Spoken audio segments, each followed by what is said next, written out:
Hello, hi, good evening. How's everybody? Hi, Low-Tide Queen. Hi, Prinny. Hi, Tyler. Are y'all ready for some romance? I tried to kind of dress like beachy, summery. I even have a drinky drink tonight. There's no music. Is it just really quiet? Because I hear it.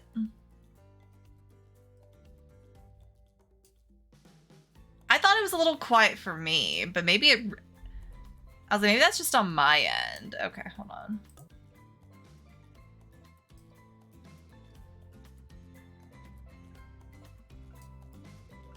Yeah, I think it is just quiet. I can boop it up. How's that?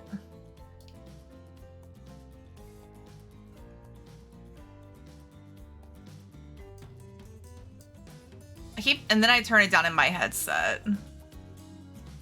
But we need your talking. Okay. It's supposed to just be kind of background for my voice. Okay. So, for those of you not familiar with this game, the people who made Dead by Daylight, which I play way too much of, got the people who did the I Love You, Colonel Sanders dating sim and had them make the much demanded dating sim for some of the Dead by Daylight killers. And I have already played it. We're gonna try and do a different route this time. And it's funny. Like, I think it's funny. It's a dating sim that doesn't take itself too seriously. So get ready to laugh, hopefully. I hope y'all find this as funny as I do. We'll see. But yeah, as you can see, scrolling on the side of the screen, we've got some very attractive killers to try to romance, try to woo. Okay, let's do a new game. I will be myself again. Murray. Beachy, drinky, perhaps thirsty? Maybe that's why I got a drink. Lily, hi. I hope you're doing good, Lily. And hello, Roy. Did I say Mard? Did I misspell my name? Wait.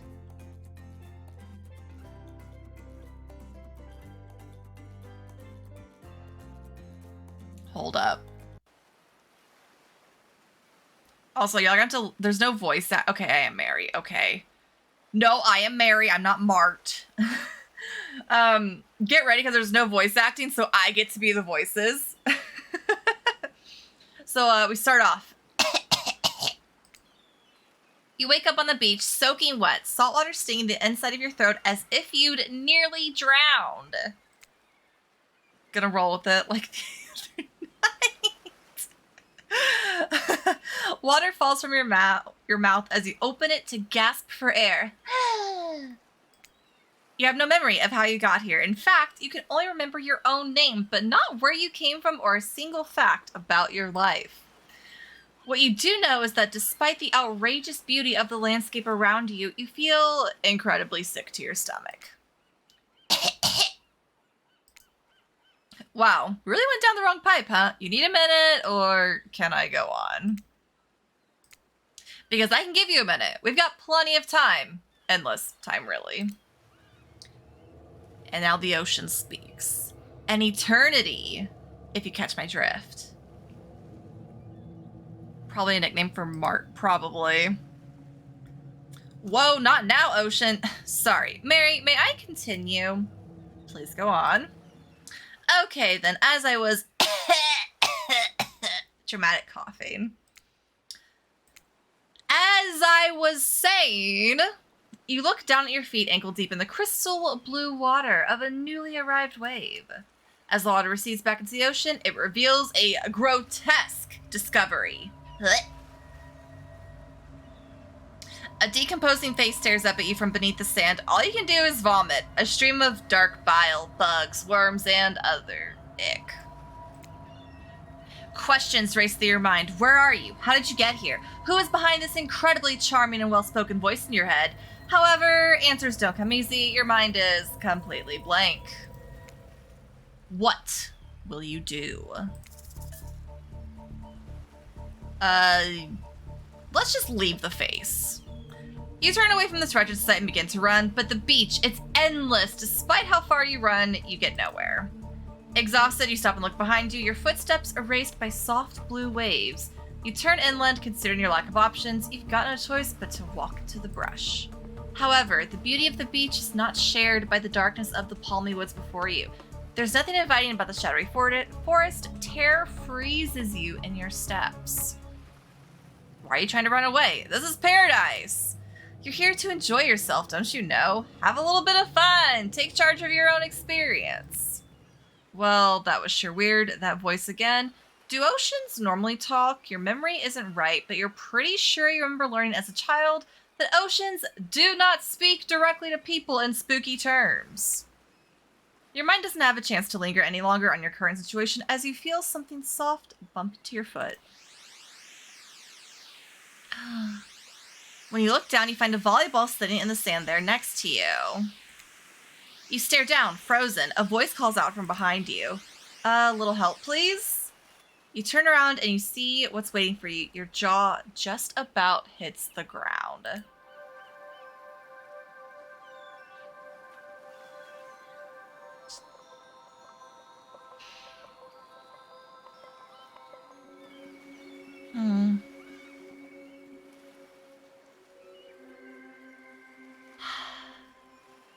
So muscular. They're all ripped.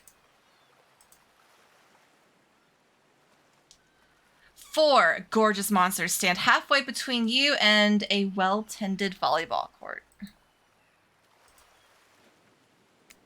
Each of them oozes with undead energy and a magical aura reaching out and penetrating you via your eyes. Look at her. Oh my god. Your heart begins to race. Curiosity, fear, desire. You can't help but stare at these casually dressed, let's call them killers. I don't know, not to be judgmental, but that's just the energy they put out there. So many competing feelings rush through your mind at once that you are completely paralyzed. Hello? There are weird days, and then there's this. All you can do is look down at the ball and back up at this monstrous lineup of, well, literal monsters. Sexy-ass monsters, though. What do you do? Here you go. You can have it back. You bend down and grab the ball. It's warm from sitting in the sand on this beautiful day. When you give the ball a toss, it arcs beautifully through the air and lands right in Huntress's hands. Not bad, stranger. Huntress's muscles ripple as she grips it in her hand. You look her up and down and consider what it might be like to be held tightly in those strong arms. Warm, perhaps? Maybe a little sweaty, but that's okay. It's natural. She's gorgeous. Try hard much? Bleh. Okay. They're speaking directly to you, but you still can't bring yourself to reply. You're entranced. When you snap out of it, you realize that everyone has gone back to the volleyball court. Alone again, you look across the beach at these strange residents who casually bat a volleyball back and forth, happily ignoring your intrusion onto their private beach. Should you be frightened, worried, excited? I did refer to them as killers, not to give too much away. But at the same time, damn, they are looking very appealing in their own way, and nobody so much as lifted a blood-soaked finger in your direction. How's the music, by the way? Is it too loud? Because it kind of picked up. Don't be scared, Mary. You were made for this. Well, geez, if the spooky ocean voice says not to be scared, I'm sure it's all going to work out. With no good reason not to, you decide to head over and see what happens next. It's good? Perfect. It seems like you've derailed the volleyball game just by showing up. You derailed the game just by showing up, nitwit. Thank you, Trapper. And I guess you're also a nitwit. Look, it's best to just go with what Trapper says when he says it. That's a policy I hold for pretty much anyone who always seems to have fresh blood on their hands. Hey, don't worry about it. It's all just a game. Existence, that is. Besides, you seem a lot more interesting than a silly game. What's your deal? What brings you here? You mean they're here to do more than distract from my total domination? That was Wraith. That sigh means he was done with the game too. Hear that? Or he saw a butterfly or something. Look, I don't care why this slack-jawed moron is here. I just want to know, can I kill them or not? You know you can't. At least not yet. Oh yeah, not yet. Hey, Mary, you might want to, say something. Actually, never mind. There'll be plenty of time for that soon enough. Right now, this group has some questions for you. Oh boy. But be warned, answer quickly and answer well. This is a timed quiz and it will be very important later. Very important. Or not important in any way whatsoever. Probably that one, I can't remember. How attractive would you say you are? No one look at how I answer this.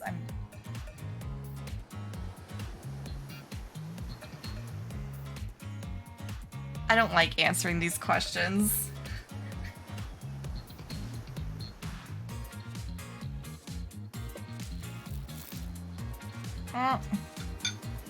I'm pretty average, I think. Just another face in the crowd, another normal, meaningless life, but an endless cycle. Okay, Spirit. I think you're quite cute myself, like a chipmunk or a grizzly bear. If you could have any superpower, what would it be? Let's go with flight. Flight for sure. Technically, I suppose I can fly. Honestly, it's not all that it's cracked up to be. As far as I go, I'm still not where I want to be. What was your best subject in school? History. Nice. It's important to know what came before so that we are not doomed to repeat humanity's mistakes. I mean, we will anyways, but still. What's your favorite animal? Cat. Definitely a cat. What? Why is everyone looking at me? You think that just because I'm the typical cute goth girl, I have some specific love of all things cats, and more specifically, black cats? Well, I do, but you can all go to hell anyway.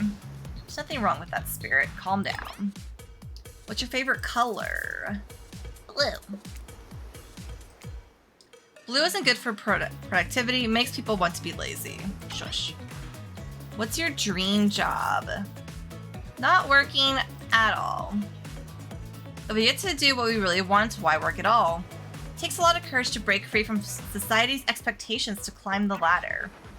Only she could spin laziness into some kind of grand crusade. These damn millennials.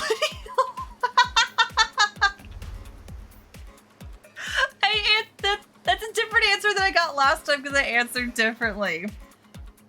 No wonder he hated me in my first playthrough. Sarah! You're just in time. We just started. How are you?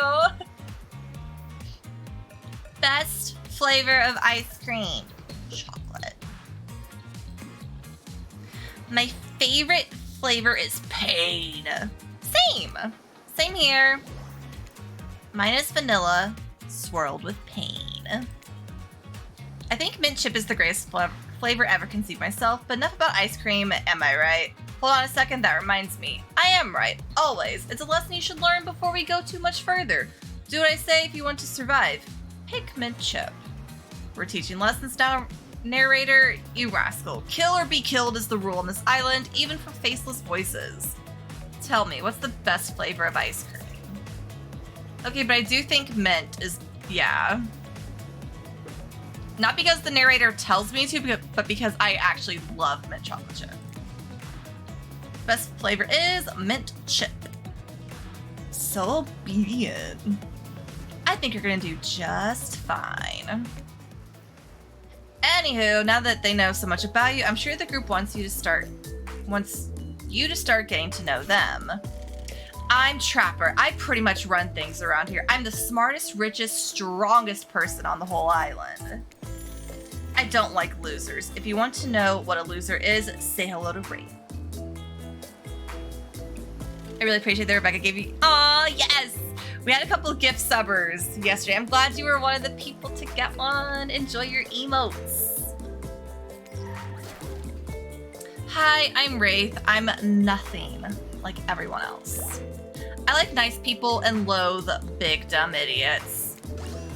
Hey, what's up? I'm Spirit. I don't like most things. I don't really hate most things either. It's not worth my time. But things I do hate, I really hate. You know? Based on my personal observations, life is nothing but suffering, and society is a carefully calculated lie to keep everyone subservient to those in power. It's better to choose to just not take part. Jeez, it's like she was downright murdered by society. She hates it so much. Oh no, wait, I'm remembering Spirit's story now, and that's almost exactly what happened. That is her lore. Hey, I'm Huntress. Don't let these bummers get you down. There's a lot of fun to be had on this island, along with lots of love. Yeah, there is, if you know what I mean. Grow up. Grow a body. I've explained this 1,000 times. I'm dead, but I'm not a literal ghost. I just create a trail of fog I'm not made of. I'm not made of it. Rip. Whatever, fog body. That's not nice. He's not nice. You love it. Only sometimes. Ew, really? That's disgusting. That's why she likes it. Don't speak for me. I also hate it. Stop speaking entirely, actually. For the first time ever, I agree with Wraith. Let's move on, otherwise they'll do this all day. Besides, if I know this crew, and I do, they'll want to show off soon enough. If we're done playing, let's do something else instead. Wow, for once I actually agree with the meathead. I say we go to my yacht. It's the massive boat docked nearby. I'll give everyone a taste of true luxury and power. Wraith rolls his eyes. Don't mind him, he just hates fun and happiness. No, I hate the endless, desperate, soul-crushing pursuit of wealth, the way it's flaunted needlessly, and the cruelty it engenders. What about hanging out by the pool? I find the water calming, simple, beautiful. Hey, what about our volleyball game? We can exercise and have some fun as a group. Are you all serious? There's a perfectly good lounge to chill out at right there. I'm tired, and besides, I hate being in the sun. Same. Where do you want to go? Alex, hello. I hate I interrupted your game. You should finish it. Yay! I love to play outdoors. I also love to meet new people. I also love to bring them home to play. Oh? I'm sort of a big kid at heart. Obviously you are too. I like you already. I hate people who are too serious. They ruin everything. Well, they do if you don't handle them swiftly. That pose that she does, like, she is like, I know I'm sculpted as a goddess. Hold on, for just one moment. This is Dwight and Claudette, our activities coordinators. They're also the cooks, waiters, bartenders, janitors, and every other job. Yes, Alex, how can I help you? They're the only remaining help on the island. This place we call Murderer's Island. Cue dramatic musical flourish.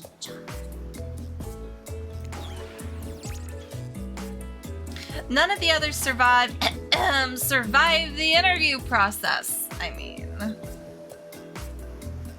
Huntress's lifted foot. It looks weird. Aw.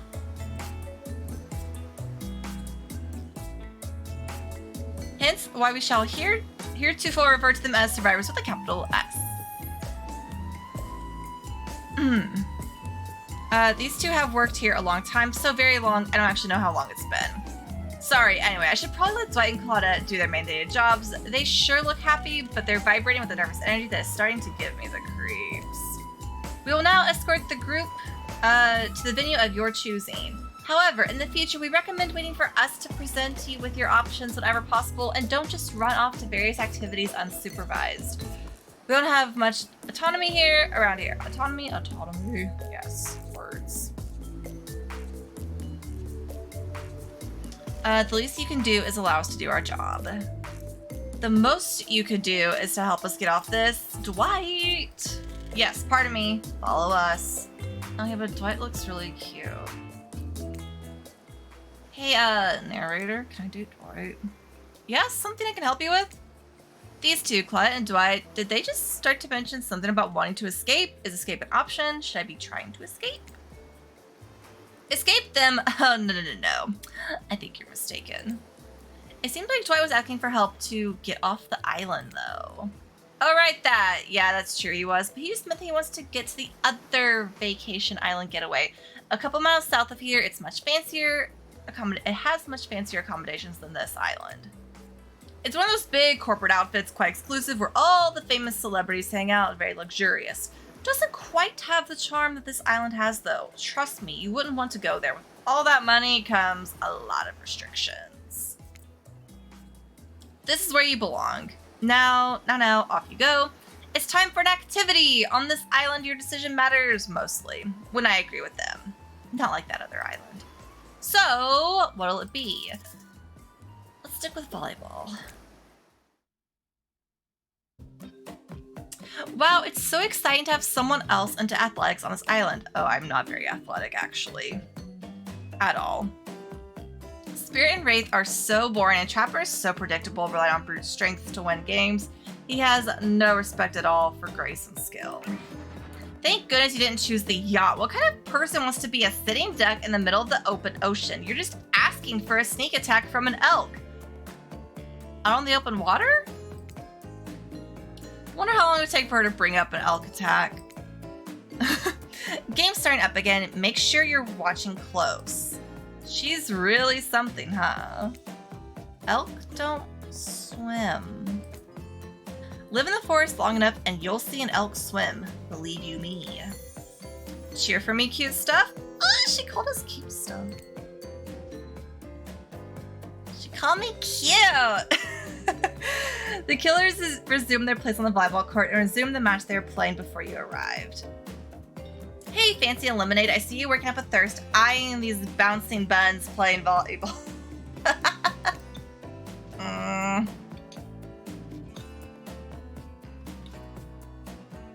Going rabid.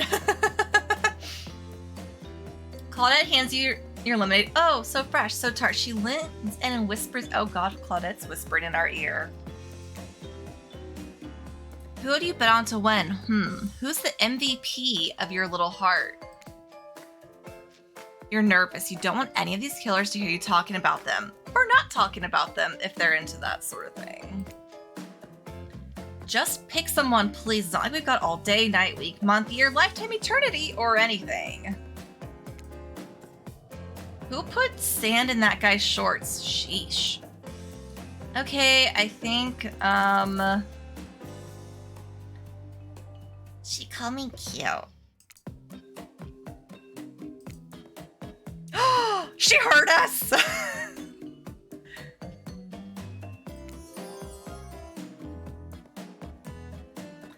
Aw, you got your eye on me. I'm flattered that you think I'm good, but honestly, I'm a little annoyed that I've been so flashy with my moves. Usually I'm so sneaky that you can barely see me at all. We make her want to show off. Huntress is totally kicking my butt. Correct answer.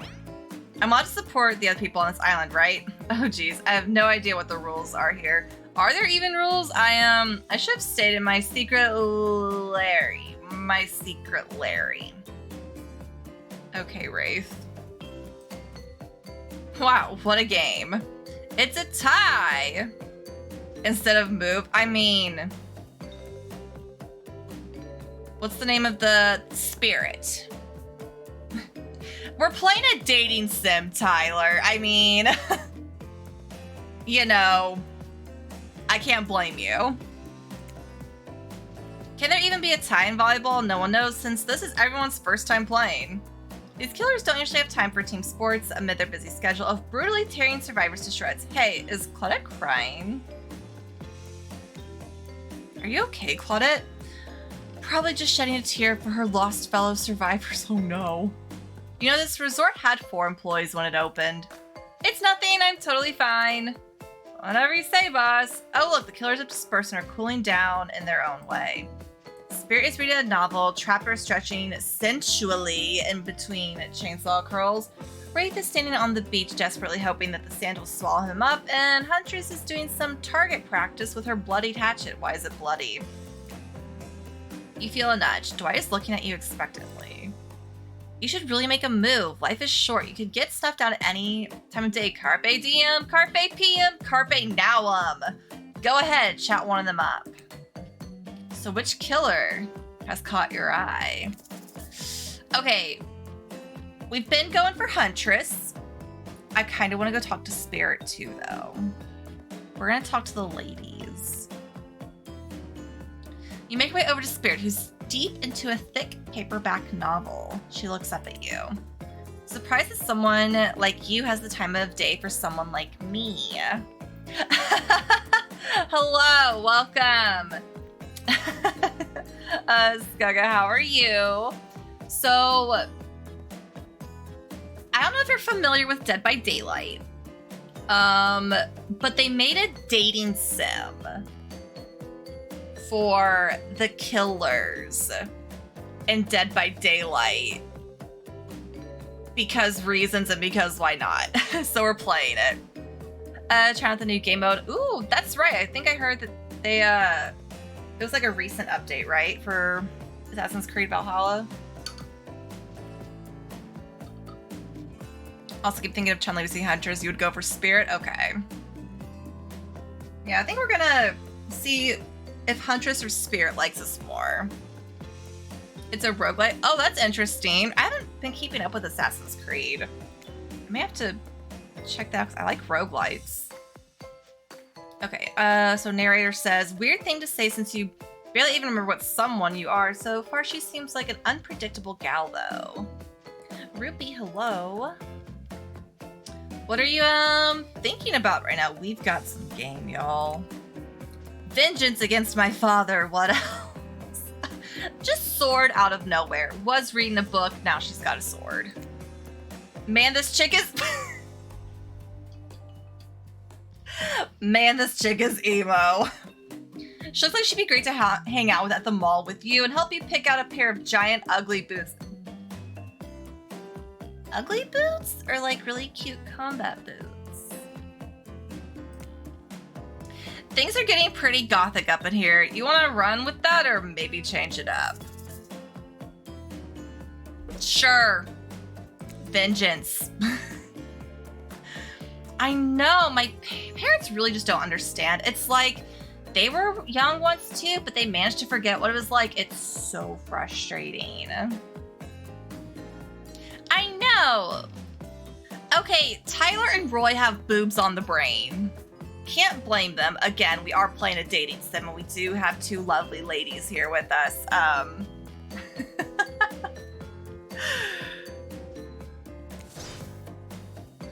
And yeah, like, I would like to go shopping with her. Right? And then they become so obsessed with their job, with their status, with wealth and society, they become completely crazy and end up murdering their whole families. Yeah, it totally blows. I hate parents. My dad was like, you're too young to get your ears pierced. And I was like, but mom got hers pierced when she was a baby. And she was like, it was a different time. Don't talk back. Then did one of them attack you with a katana? No, but my dad stepped on my foot and it really hurt because I'd been taking a nap and I didn't have any shoes on, but he was wearing really heavy boots. We've lost her interest. We've clearly both been through a lot. I think you look great with pierced ears for what it's worth. Come on, everyone. The fun and games can't be over already. I get it. Volleyball, not ruthless enough. Look at us. We crave action. We crave excitement. We crave the thrill of the hunt. That's one of her perks in the game, by the way, is thrill of the hunt. So I like that. It's time to see if our friend here has the hunter's instinct. What? I saw you surveying me like prey on the volleyball court, Mary. Oh, what? Huntress waves a bloody axe in the air. You step back nervously before you realize she's not waving it at you. She's handing it. We get to hold her axe. We're moving so quickly. What happened to make IP Island happen would be super entertaining. Oh yeah. Yeah, like I like that they mention the licensed killers as having just their own separate island. Don't worry, I've got several of these. It's important to hone your skills, especially when you're in a new place where threats may lurk around every corner. You need to make sure that you are the biggest threat of all. Just don't aim those things at me. You can't even see me. Oh gosh. It's a minigame. Blah, blah, blah, blah. Devils! Hi. How are you? Had to see some of it. Well, we're talking to Huntress right now. She handed us her axe and we're gonna throw it. Oh God. Ayy.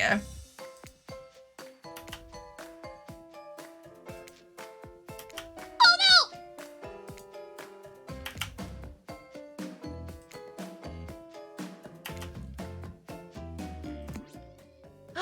3 out of 5 isn't bad. I'm impressed. A worthy opponent. I mean, could have been better, but who's keeping score? For the record, I am, and you got 8 points. Hatchet throwing, cool, I guess. I like my stabbing to be a bit more up close and personal. Somewhere a loud horn blows and the survivors snap into action. Time's up! You heard him! Get to the next activity. Seems like the next activity is mealtime? How quaint. You're expecting what? Capture the flag? Do you know how complicated it is to run a game like that? Much more so than sitting and talking.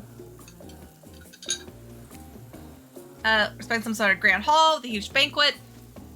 This ain't some fancy, prestigious epic like you'd find on cable.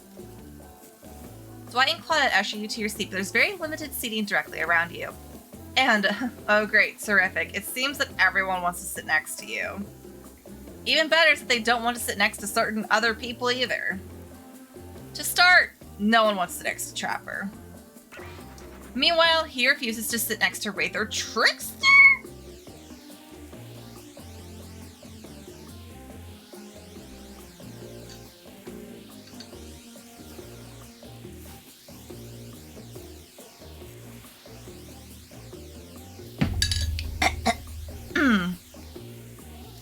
Surprise, yeah, well, they don't call him the expected sir. I'm sorry, even I get nervous around crowds of killers and my whole shtick gets a little flustered.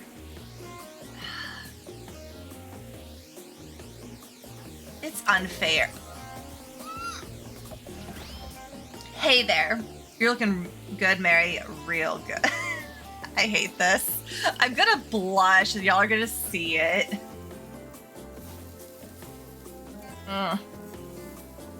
We literally can't let Huntress and Trapper sit together. No, seriously, their arms are too big. They can't fit at the table if they sit side by side.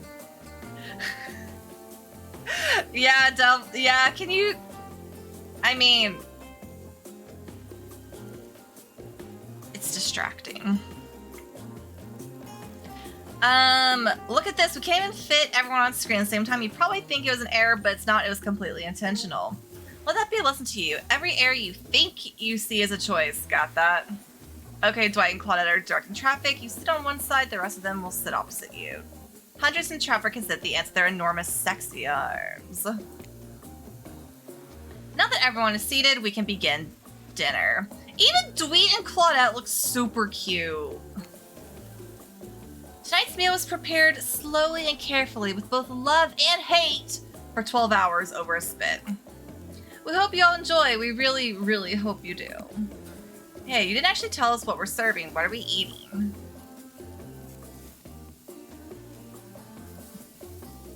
With Cam and Boise here, Mary Muffle.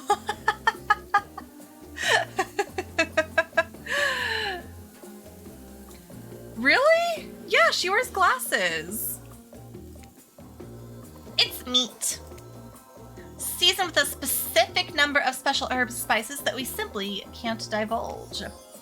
My favorite. Meat is good. Meat is murder. Which, you know, considering what you've been up to, who are you to get judgy now? I'm just sharing facts, and you need to murder something to eat its meat, so that's, like, technically true. I'll say she's they don't call her Blendette for nothing. She's always hiding. Technically true is the best kind of true. Okay, enough yapping yet. Let's eat. Oh, she's hungry. She's like, you thinking what I'm thinking? It's gonna be a person on that spit, right? Or several parts of overlapping people, perhaps. Haven't seen many pigs wearing palm tree button-down prints, you know? When you look closely at the spit, you spot what definitely appears to be scraps of fabric sandwiched between some layers of meat. I think I might be sick. Is there anything else to eat? This took 12 hours.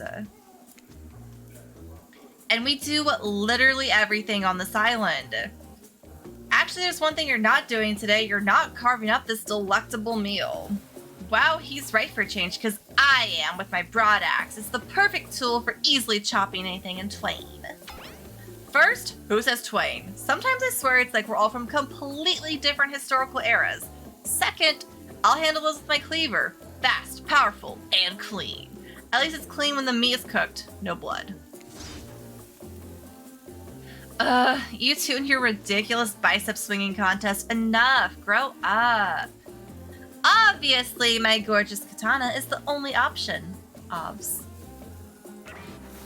Yeah, her and Huntress are, I think, who we're gonna see who we can romance. More likely Huntress, though. I mean, just look. She's like a goddess. Oh, I'll show you both. My katana is send you to actual hell if you'd like. Oh, she's scary. Please stop, please. I hate it when we fight, or talk, or even when we look at each other in the eye. I can do it. I have the skull of Azrav. Thank you, Stream Elements. About to say, this is the game where we all need to be reminded to hydrate. Great, instead of slicing it up, you can club it to a second death. Hey Mary, I know this isn't what you want to eat, but hurry up and volunteer to carve up Felix. I mean, dinner. Otherwise, this will go on for hours, no hyperbole. They once argued over who had the most effective weapons for 72 hours straight. It doesn't matter which one does it, when they're done, they'll take even longer to clean their weapon. I'll explain the value in maintaining your tools. Despite being a bunch of cold-blooded killers, for some reason they're always terrified of tetanus. Hey, why don't you just let me carve up dinner? Excuse me. Oh yeah, I really like all the designs, like legit. Even these two. Splendid idea. We'd hate for it to get cold. He hated when it got cold. Here's a machete, freshly sharpened. Alright, minigame time.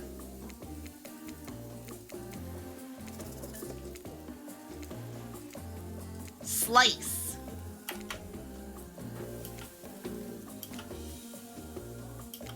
Oh god. Ayy.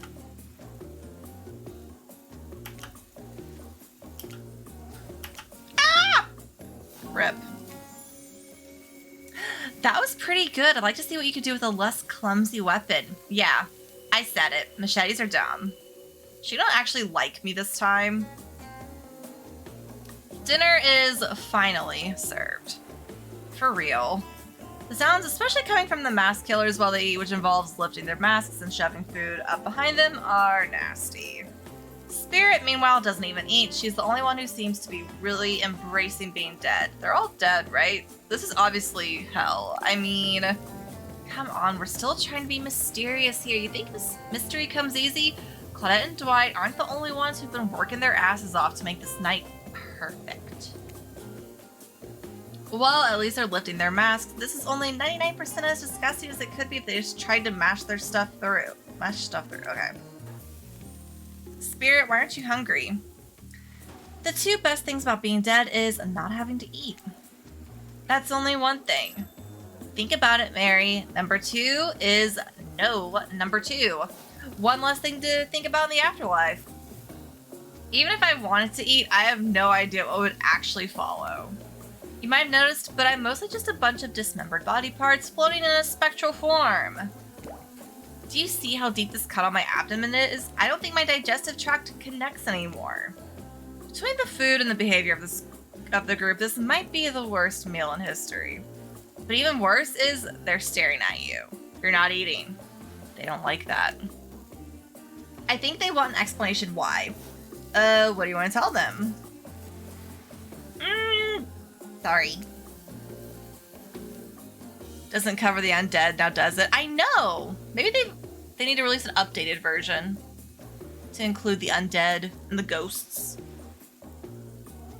Actually, it's not the food or the company. I'm just super self-conscious how I look when I eat. I was just pretending to be grossed out by dinner so I have an excuse to not chew in front of everyone. Sorry if I made things awkward. I'm actually extremely hungry. Yeah, watching people eat is gross, but try to relax and not worry about what everyone thinks. It's so important to always remember people are watching you, judging you. Definitely not ignoring you, right guys? Is anyone listening to me? Typically, a group that includes one, if not more cannibals staring at you with meat juice dripping from their chins would be quite scary. However, right now you're barely able to keep your head up, let alone get scared and run away. I'm a narrator, not a physician, so please don't take this as medical advice, but I'm pretty sure you need to eat to stay alive. Yeah, it's just one little page they tape into the book. Alright, the ocean's speaking. Oh hey, it's me again. Your friend, mentor, guide, narrator to the narrator. The ocean. Not sure how I feel about the characterization, but I'll allow it. I brought you here. I might be the only one who can help you now. There's only one thing you must do to survive. You have to figure out why you're really here. No one can tell you, not unless you follow the right path, or at least a right path. There's too many of those to count. Hopefully you pick at least one of them. Because there are even more wrong paths. Many of them lead to your demise. Others lead to something even worse.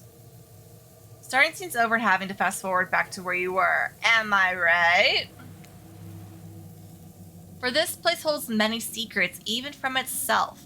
But the one that truly matters can only be learned if you answer the most important question. Why are you here? Why are you here? Answer that, and you'll learn the truth. The ultimate truth. Vague, mysterious. I gotta give it up to this ocean character. That's some quality early game storytelling. Should probably save at some point.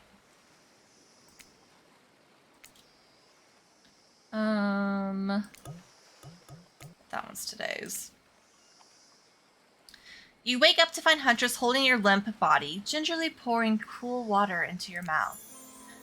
Oh good, you're okay. Sometimes when I try and care for people, they have a way of ending up less alive than when I started. Which would be a total bummer if that happened to you. It's been so long since I had a normal, happy, healthy living person around. Usually I'm just falling into the same old routine of smashing everyone's heads open with a hatchet before I really get to know who they are as a person. But you're not nearly as scared or too busy writhing in pain. Just see me for me. You feel nervous in her arms, not just because they're maybe crushing you a little bit, but because she's gorgeous. Yes, beautiful, but I was just gonna narrate that fact, not, say it out loud as a single word like some creep. Beautiful mask! Your bunny mask. It's quite gorgeous. Nice recovery, but now that you're awake and talking, you gotta keep this up. Did you make it yourself? You're the first person to ever ask me that. Yes, I did. You seem so quirky and cool. You could do anything. Own an Etsy store, be a doctor. Why is it that you kill people? Huntress sighs. You can practically see the memories flickering across her eyes, but she hasn't tried to kill you yet, so that's a good sign. It's all I was ever taught to do as a young girl, so I thought it was right. Even through the mask, you can see that the Huntress is blushing a bit. It seems like your line of questioning has made her a little nervous. Hey, you didn't eat much at dinner. Want a snack? She offers you some jerky, probably human jerky, but her spice game is on point because it smells pretty damn good. Well, let's eat it. When on Murderer's Island, you might as well eat as the killers do. Plus, you really are hungry. And you can chow down some jerky sensually, right? Totally.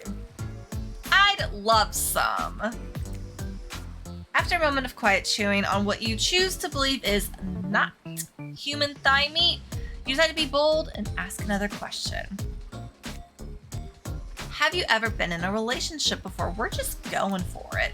Dang, you're really going there? You do not play around. Nope. Huntress takes a moment to think deeply before answering. I must say, it's quite amusing to see this hulking bombshell get all twisted up with these personal questions. Kudos to you, Mary. There was this one deer that looked to me quite provocative. In a clearing once, but that doesn't count, does it? No. You hear the faintest giggles bubble out from behind the Huntress's mask. You're so cute, Huntress. No, that doesn't count. Whoa, what's this? You found something in the sand. Huntress reaches down to pick it up. It's a hair clip. Probably left by some little girl who was playing on the beach long ago who is definitely still alive and not at all dead. Huntress closes the back of Jerky with the hair clip. Seems like she's a little mixed up on how exactly this particular item works.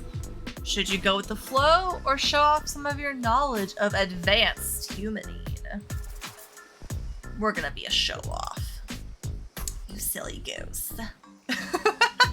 You chuckle before reaching for the bag of jerky. You take the barrette off and collect a lock of Huntress's hair, clipping it back into an attractive swoop. Much better. Huntress is so happy that you taught her something new about human trinkets. She touches the clip in her hair with a shy smile. Just as things are really heating up, you hear a flurry of footsteps behind you and you quickly spin around ready to fend off whatever new danger has popped up on this strange island. Only to find that it's Dwight and Claudette sprinting across the beach, clipboards in hand, which they're waving in the air above their heads. It's very important that we stick to the itinerary and attend each event as scheduled. Playing sick for cute flirt points was a not part of this evening's activities. That's strictly slotted in for after campfire story time. At this rate, we'll be late. Playing sick? No, I was... Sorry. I'm talking. I have to read a lot.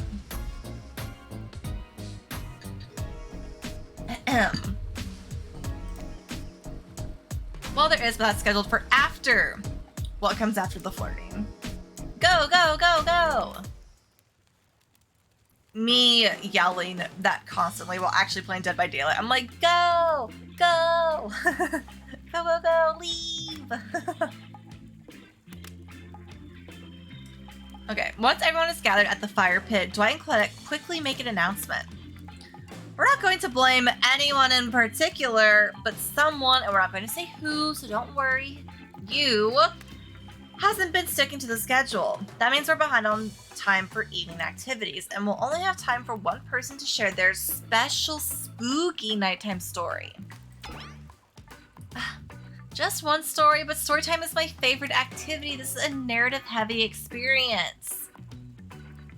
I haven't... So, on my first playthrough, I only saw Dwight and Claudette. But one of my friends saw other characters that I didn't see. So I'm kind of like trying to take a separate path to see if I find anyone new through this playthrough. You're telling us that only one person gets to share? How will we decide who?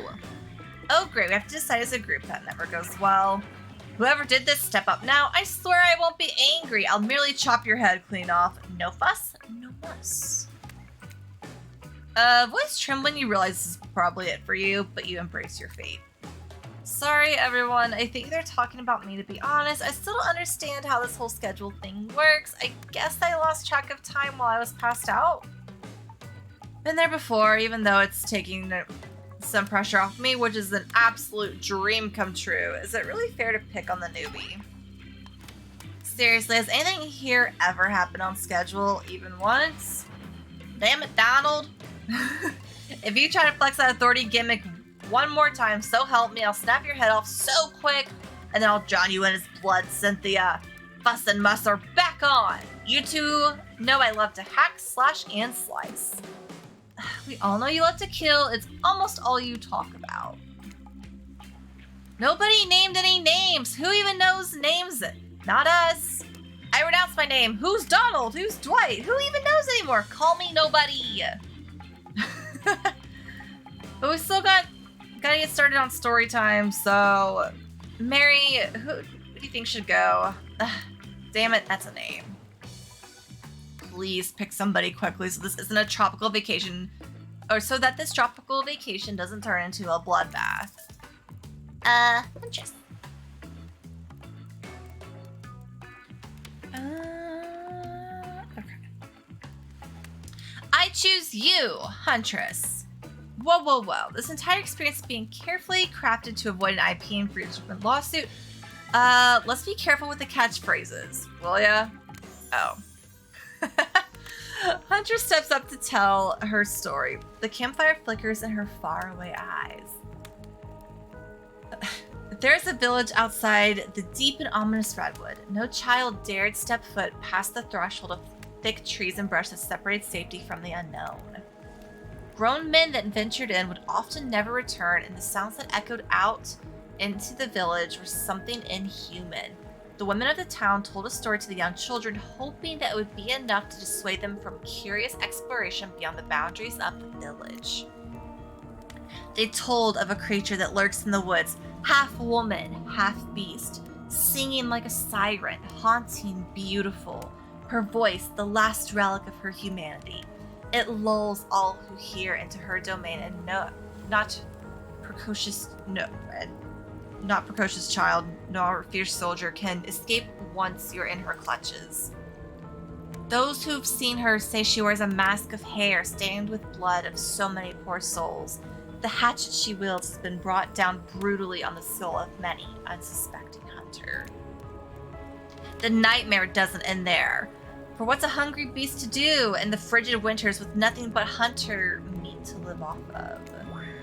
It is said that the Huntress, as the villagers called her, couldn't bring herself to kill the young girls she came across in the forest. Instead, they'd suffer an even worse fate. Longing for a child of her own, she'd bring them back to her secluded cabin to keep them safe. She'd wrap a tight cord of rope around their necks and affix them to the wall. That way, they'd be warm. That way, they'd be out of harm's way. The Huntress would even bring girls presents, toys she'd pilfered from other bodies, masks she'd fashioned out of things from the cottage, and little dolls made out of grass and twigs. But these toys did nothing to quell the children's fear. Within days, the girls would waste away from starvation and dehydration. For all her good intentions, the Huntress had never learned to care for or how to care for a human child. You see a tear creep down from underneath the Huntress's mask. Suddenly, the most beautiful singing voice you've ever heard fills the air. Sleep, my darling tiny one, tucked within your bed so tight, else the old gray wolf will come and grab you by your side. There's a brief moment of silence, and you feel the need to contribute to the stir. Oh no, I don't want to sing. No. None of these are good choices. I'm gonna clap. You stand and clap once, then after a beat, slowly building a dramatic group clap. Wraith stands next to you and claps. No one else does. You're clapping. It lacks energy. You must be I'm sorry. Oh no! Huntress isn't interested in whatever it is you're trying to do and walks off bored. On that note, everyone decides it's time to take a break and split up for a little bit so they can all have a moment alone before bed. Everyone leaves and you're alone by the fire. The only thing you hear is the ocean slowly lapping against the shore. This is nice. A true moment of peace and tranquility that lasts for all of 7 seconds because Trickster shows up. And he's blaring his latest song. He calls me baby. Hey, baby, you look lonely. Mind if I join you? I don't mind at all. He doesn't wait for an answer. He doesn't need to wait. I know you've been hearing from these guppies all day, but I want you to hear something from a big fish like me. Something special those in charge of this island don't want you to hear. I am the ultimate catch on this island, the only lobster in an ocean of sardines. I mean, obviously. No one can give you what I can. You just have to find me. Come find me, baby. I can't. Trickster leaves. You're a bit confused about what to make of his cryptic clues, but you aren't going to get any time to yourself thinking about them just yet. Trickster can stay. Although, yeah, where is Legion? Is Trickster the hit? I mean, I don't know. You aren't going to get any time to yourself to think about them just yet. Okay. Huntress approaches you.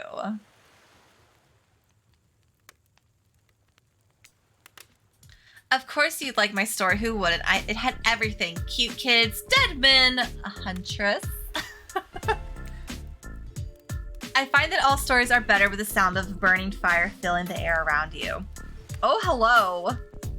All the smoke, however, I could do without. I'd rather eat barbecue than smell it. Let's rinse off all that campfire with a dip in the hot tub. Shall we? Dipping in hot tubs with a huntress? You've come a long way in a single day. I'm not saying you shouldn't follow her. An offer like that. Just don't forget our little talk. We're hot tubbing with a huntress. You and your storyteller friend slip into the water. It's just the right temperature for an evening dip. Plus, if some jealous shark comes along and manages to jump from the ocean into the pool, you're also pretty sure your killer companion could handle it. Before you run off, I want to make something clear. You know that half woman, half beast I was talking about in my story? That's me. I'm her. Yes. Or should I say how cool? Oh no. Hope! Rupee! I don't know how to talk to women! Or I guess anyone in chat who knows how to talk to women. Do I say no way, how cool? Or do I play it cool? I also don't, oh gosh. Roy! Mary, you go with how cool? Y'all. Okay. All right. No way, how cool. That's really awesome. Thanks for being vulnerable and telling such a personal story.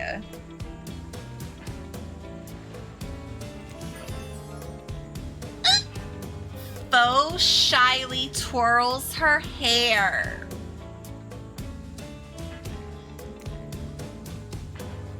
Tell the truth, what did you think of my tale? Do I have the makings of a best-selling author such as the comedic mastermind? Oh god, I don't know that name.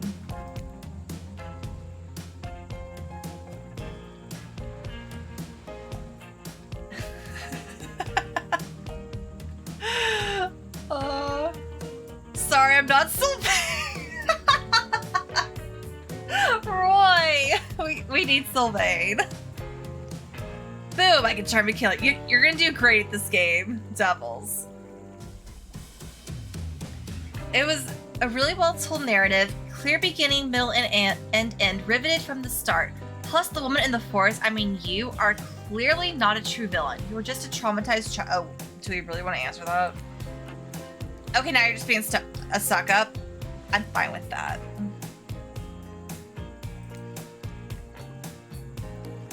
Huntress's eyes leer at you from behind her mask. She's had her time in the spotlight and is playing coy now. Chuckle awkwardly. Huntress' statement of the obvious. Why are you oh fuck. I can't help but giggle when I'm both about to die. Oh my gosh. Tom, ST, hello. How are you? Voracious Violet, hello. BHF, hello. How is everybody? Welcome, welcome, Raiders. My name is Mary. I'm playing Hooked on You, a Dead by Daylight dating sim for technically the second time, but I'm trying to pick a different path this time. So we're gonna see what happens. We're clearly talking to Huntress. We're in the hot tub with her. You were playing this game too? Yes! Awesome. How did you like it? Did you finish a route? Who's your favorite? Give me all the details. And thank you so much again for that raid. Hope all of you are doing so well tonight. Haven't finished a route yet. Ooh, okay. Interesting. I won't spoil anything for the one I've done.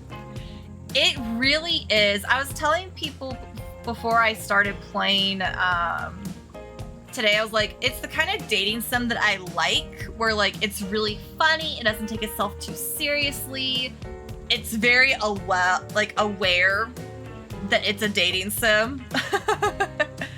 Of Monster Prompts, it's very similar to. Okay, nice. Very nice. Yeah, I played Boyfriend Dungeon a while ago. And it kind of does the same thing where it's like, it's very tongue-in-cheek. Some of it's like very, don't take this too seriously.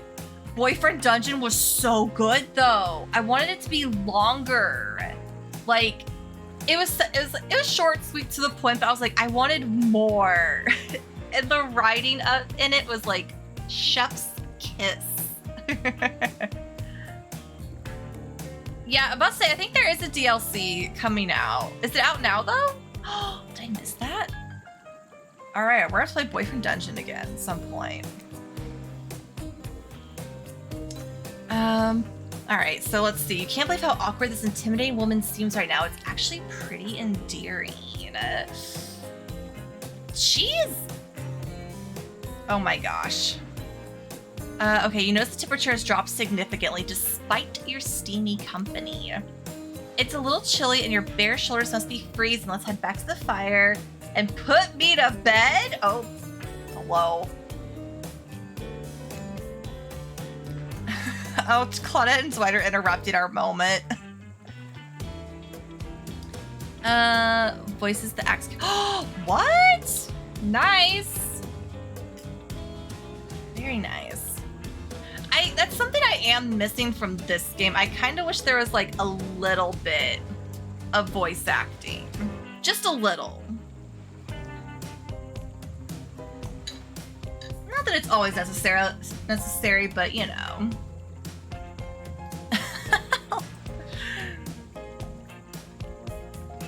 Got a post-stream lurk. No worries. Thank you so much again for the raid and for the follow. Enjoy your lurk. I hope you have an awesome rest of your evening. I hope you enjoy the rest of Hooked on You. It's a very fun game. All right, we hate to intrude on whatever smooth moves were about to unveil themselves, but it's time for bed. Yep. Usually nighttime is when I do my best hunting. But after daylight today, I'm pretty tuckered out. Will I see you tomorrow? Only if I don't look at us. We've got game with the Huntress. You make a cute little bow hunting motion.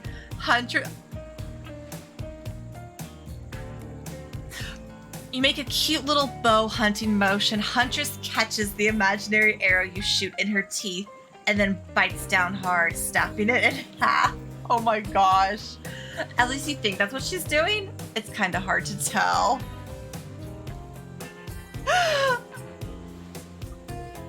I think she's into us. Good night, my little snack. She called us a snack. I'm sure that wasn't a reference to actually eating you. She's called us cute. She's called us a snack. Things are looking good. for the Huntress. You head over to the campfire. The heat is comforting on this chilly night.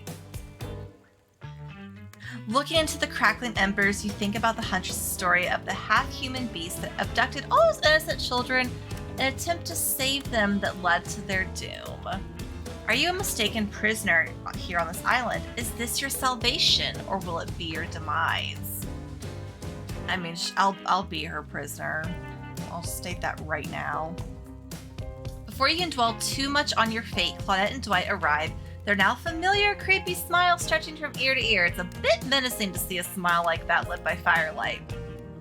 We must apologize for the accommodations. We weren't prepared for another guest, but we're going to make you comfortable or die trying.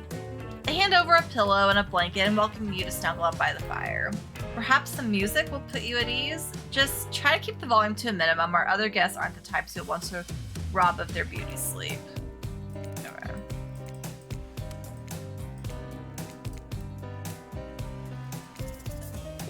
Alright.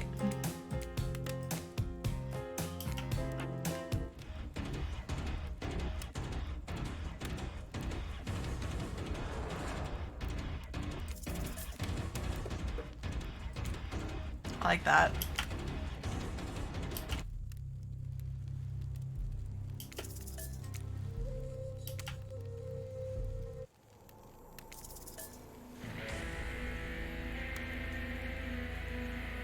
Okay.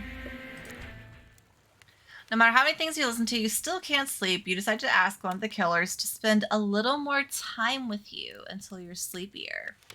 Who would you like to summon to your side as you lay by the fire? Okay, we spent a lot of time with Huntress. And we were also kind of leaning towards Spirit at one point. Do we want to invite Spirit to come spend time with us? Or do we want to stick with Huntress?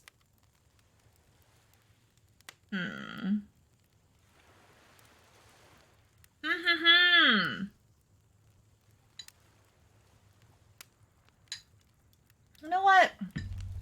Let's do Spirit. Hardpath the Huntress? Okay. Gothgorl? Let's just see if she hates us, if she likes us. Okay. Spirit, are you around? I was wondering if I could get a little company. Spirit tells you her secret for falling asleep when she's feeling restless. I like to listen to flute music, dab on some essential oils, and steam my pores. She's like full spa treatment. Really? What? Even the dead like to relax. I don't really have any of those things around. Ooh. Spirit reaches out and presents you with a unique item, a small comb carved from bamboo. I guess you could hold on to this. It was a gift from my mother. I will want it back, though. And if you lose it, well, you'll get your revenge on me. If it's the last thing I do. You finally start to feel sleepy, except maybe this isn't really a sleepy feeling. Maybe you're paralyzed. You try to keep your eyes open, but you can't. Darkness overtakes you. The dark voice from earlier speaks to you again. It shouldn't still be as spooky, but by now you've had a whole day of strange voices in your head, but this one is still undeniably odd. Excuse me. Really worked up a sweat watching those killers toss the ball around, huh? Would it have hurt to go so much to go splash around some cool ocean waves afterwards? I'm just saying, I'm out here, you know. Can we romance the ocean? You awake suddenly to see someone looming over you. Trapper is sitting beside you, sketching a portrait. Oh, you're awake. I saw you with the spirit right before bedtime. You should know they're not what they seem. Not like me, who is obviously completely honest and trustworthy. I was checking out I can't talk. I was out checking to make sure you weren't sleeping near one of my... Actually, never mind. Just be careful where you sit. But since I'm here, I'd like to share 2 things with you. 1, I do not take rejection well. 2, the first thing is very important to remember. Were you drawing me? Trapper doesn't answer. You aren't drawing stink lines radiating out from me, are you? Still nothing from Trapper. He thinks I'm stinky. Look, I'm not an easy guy to get along with, but I am an easy guy to spend time with. That will make sense if you choose to spend time with me tomorrow. Hey, Hoju, how are you? The rest of the scum live like rats. They wouldn't know a good time if it bit them on the ass.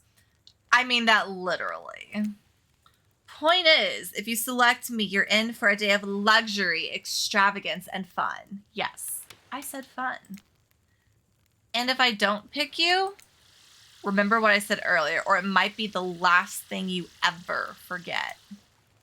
But hey, you look tired. Get some sleep, or get some rest, sleep. Maybe even sleep well if you can. Just try not to roll over to about 15 feet to your left. Finally alone for real this time, maybe. You drift off to sleep again. Hopefully you're not poisoned.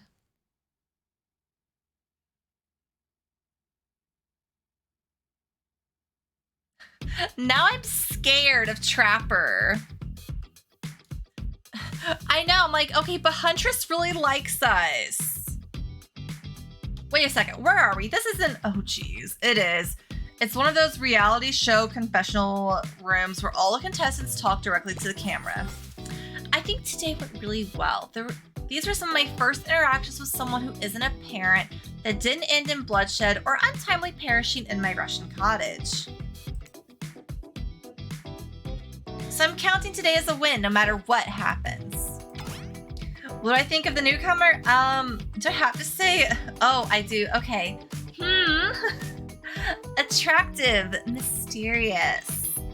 I really don't know that many other words since I was raised by my mom in the woods until she was skewered by an elk and I had to wash her entrails off my Seraphim. That being said, the other 3 should make sure to be on their guard. Ooh, she's willing to fight for us. I don't know who this newcomer will spend time with tomorrow, but I, for one, will not let my guard down that easily. Who knows about the others? Wraith, I think, knows more than he's letting on about this place, but he's a hard nut to crack.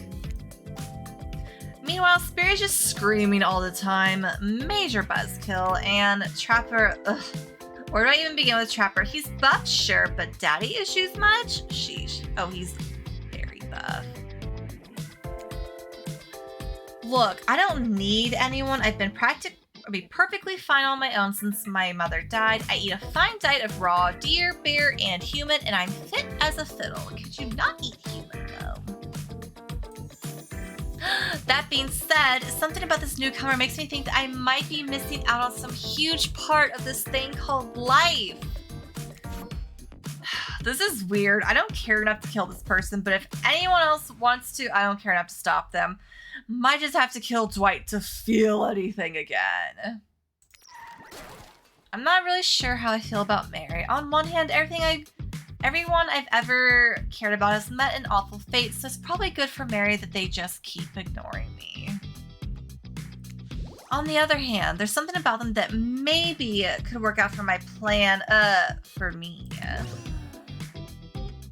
I know that everyone thinks of me as beautiful, cold-blooded monster. I can't help it. Circulation just isn't my thing. I don't choose to be cold. This cute hat and robe, okay, those are choice for sure. If someone were to come around and capture my heart, at least that beats being stabbed in it. She doesn't hate me. Besides, if I'm gonna get bloody revenge on society that has used me and throw me away, maybe it wouldn't hurt to have a little help. Ooh. She wants to take on the world with us.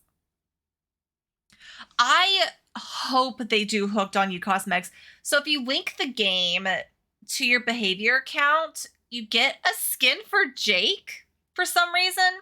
You get like Surfer Boy Jake and a charm, but I want like Claudette and Dwight to have their little outfits. I want all the killers to get their outfits. Okay.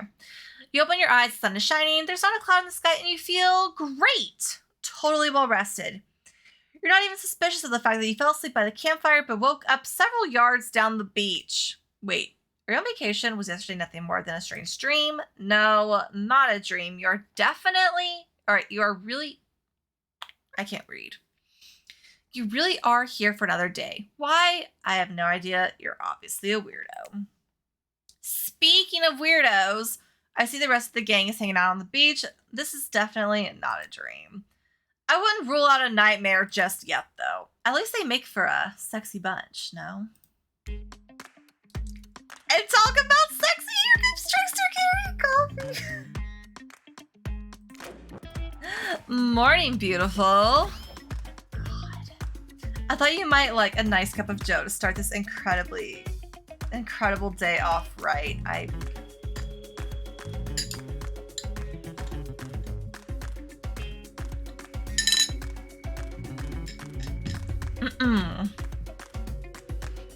Right, Sarah? Trickster seems suspiciously cheerful. I'm sure there's nothing nefarious behind his joyful demeanor, though. Hope, I swear to God. Everyone knows musicians are morning people.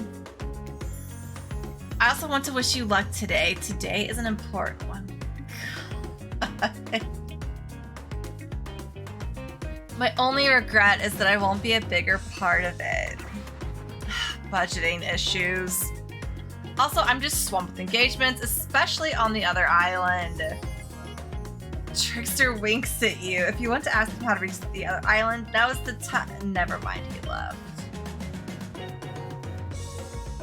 Yeah, the inflatable bat is like, I want this outfit for Trickster, and I want him to have the inflatable bat, and I want it to squeak when he smacks a survivor.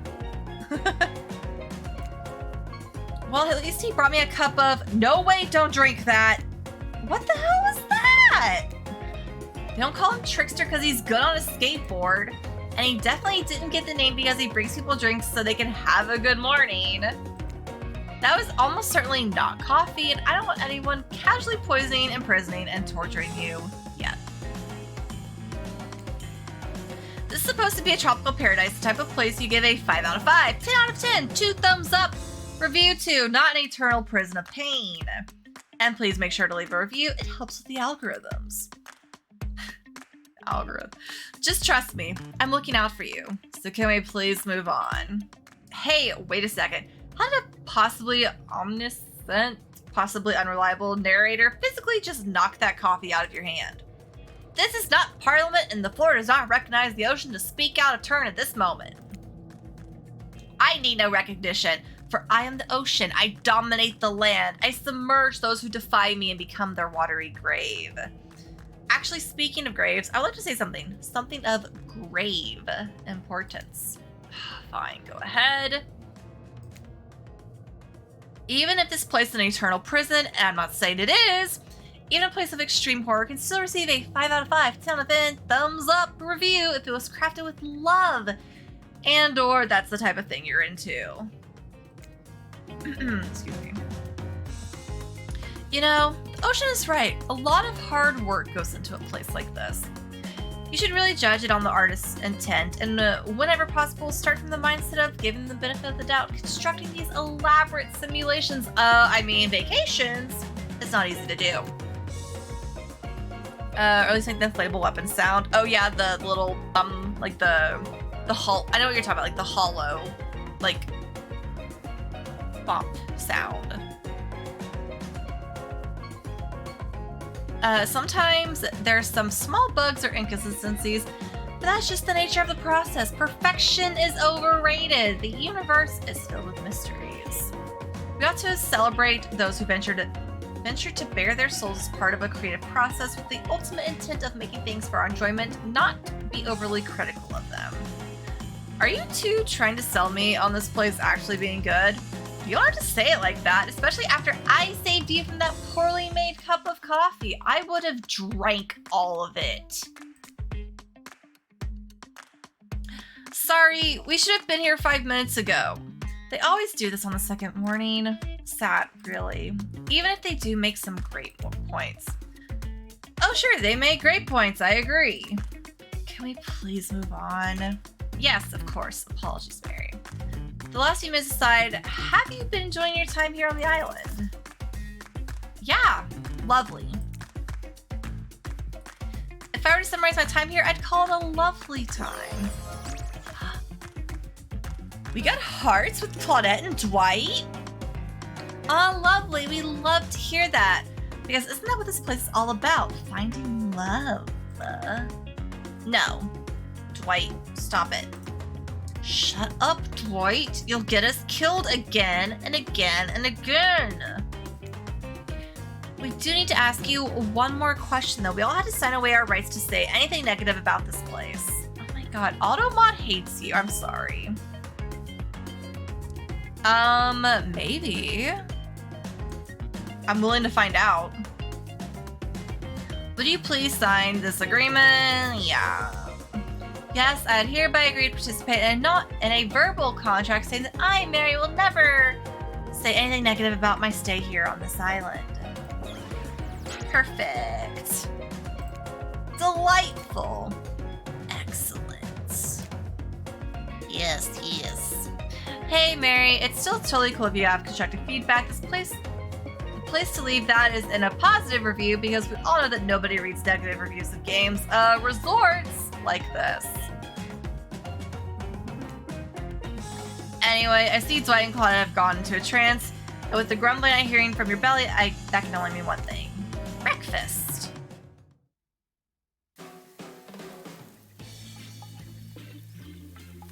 Alright, I'm gonna go ahead and do another save. Perfect timing. Everyone rolls into the dining area to lard up those sexy little bellies with pancakes and bacon, and so much for maintaining these beach bods. We're all half naked in a tropical paradise. Can we get some strawberries here? A yogurt? Magic powers will only get you so far. Even killers watch their sodium intake. You take your plate and sit down, thinking about yesterday and the whirlwind of feelings you experienced. Danger, dread, disorientation. It was like going through puberty again, except all in one day on a beautiful and mysterious island. Looks like you're not the only one doing some introspection, though. Trapper stands up to talk about how his day went in case anyone was wondering. Personally, I wasn't. Hold on. I need water really quick.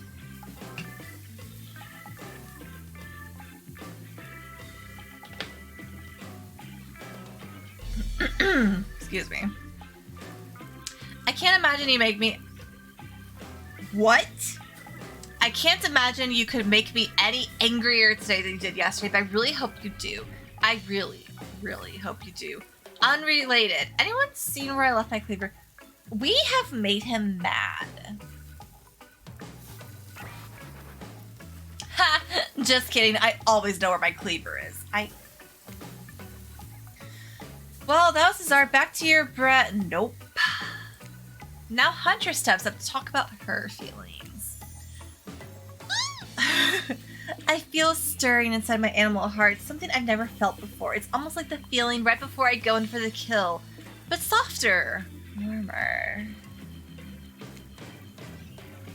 Sounds like it could be love, or maybe just indigestion from all that raw beef she had last night. Ah, well, surely that must be it. No one else would weirdly stand up during breakfast too, and just like that, here comes Spirit.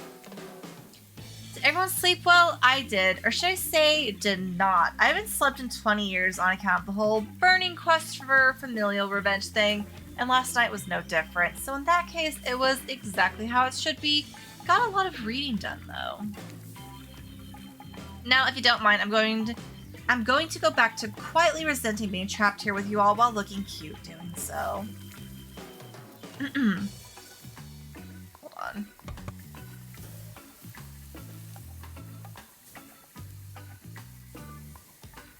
Sorry about that.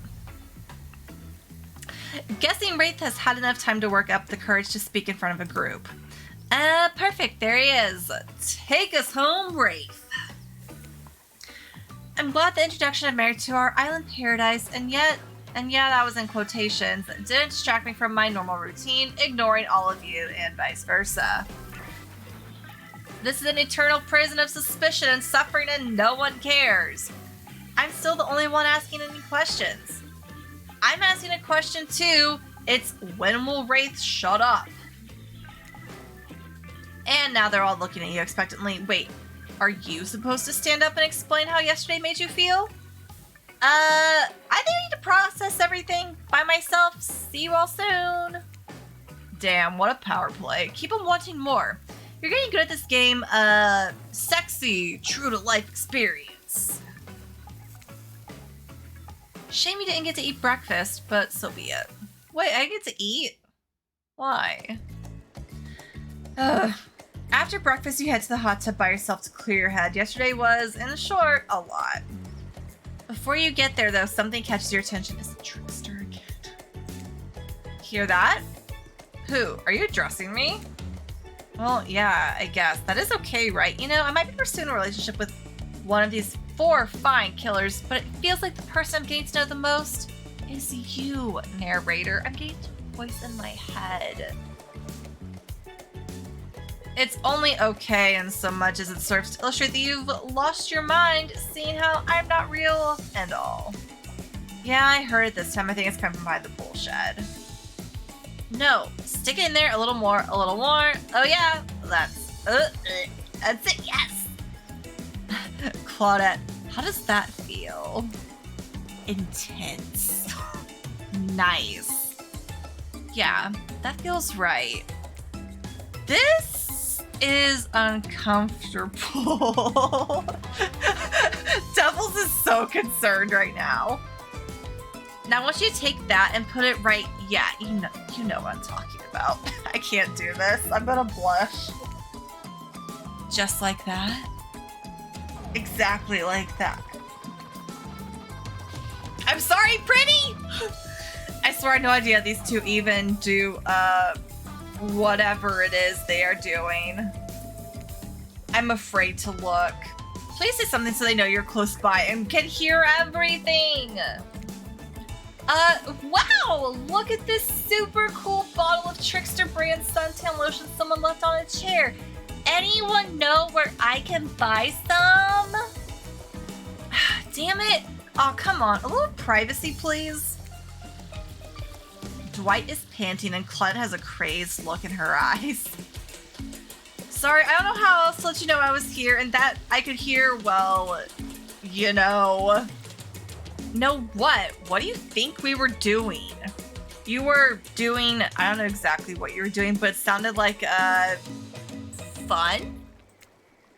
You think two people trying to find new ways to kill each other in a desperate search to make their own death permanent is fun?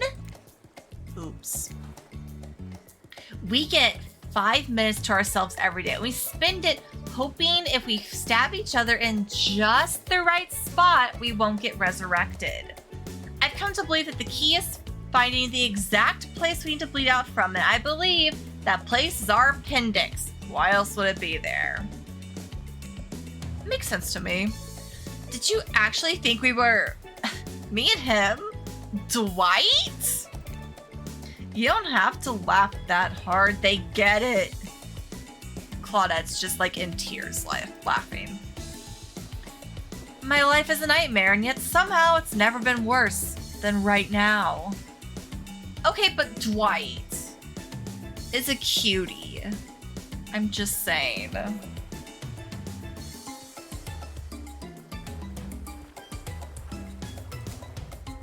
Let's go, lover boy. I noted all our entry wounds and our 5 minutes is up anyway. Good luck, Mary. You're going to need it. And hey, if you figure out how to escape this island, please make sure your ghost tells us how. That was both a tragedy and a comedy. A cragmedy.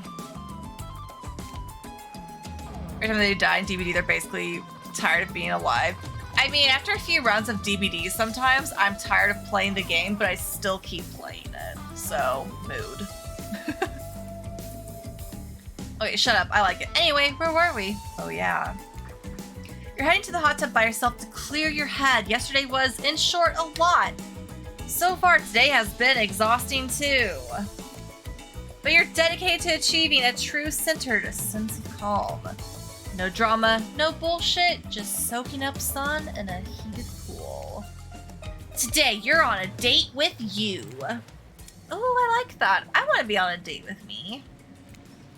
Who would make the first move? And aside from that disturbing thought, all is going to plan until a shadow blocks your precious sun. Spiky tipped like a palm tree is bending over to screw with you. But it's no tree at all, it's...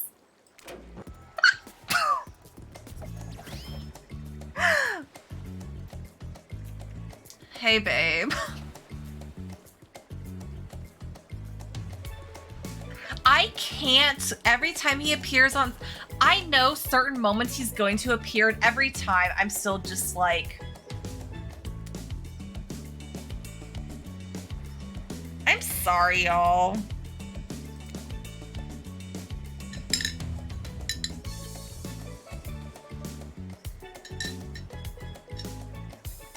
This has alcohol in it, by the way.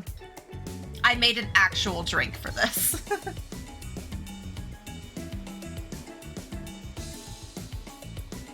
I want this man.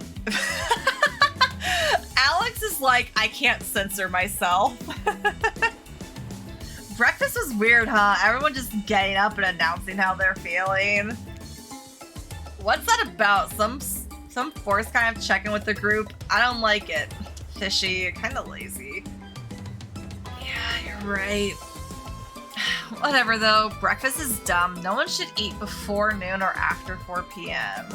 Yeah, I do intermittent fasting. You've seen my abs, by the way. Everyone in this world has seen your abs. Maybe you can see them later at my private stage on the other island. You know, IP Island, where all the Hollywood celebs hang out, if you play your cards right. I could give you a private show. Catch you around.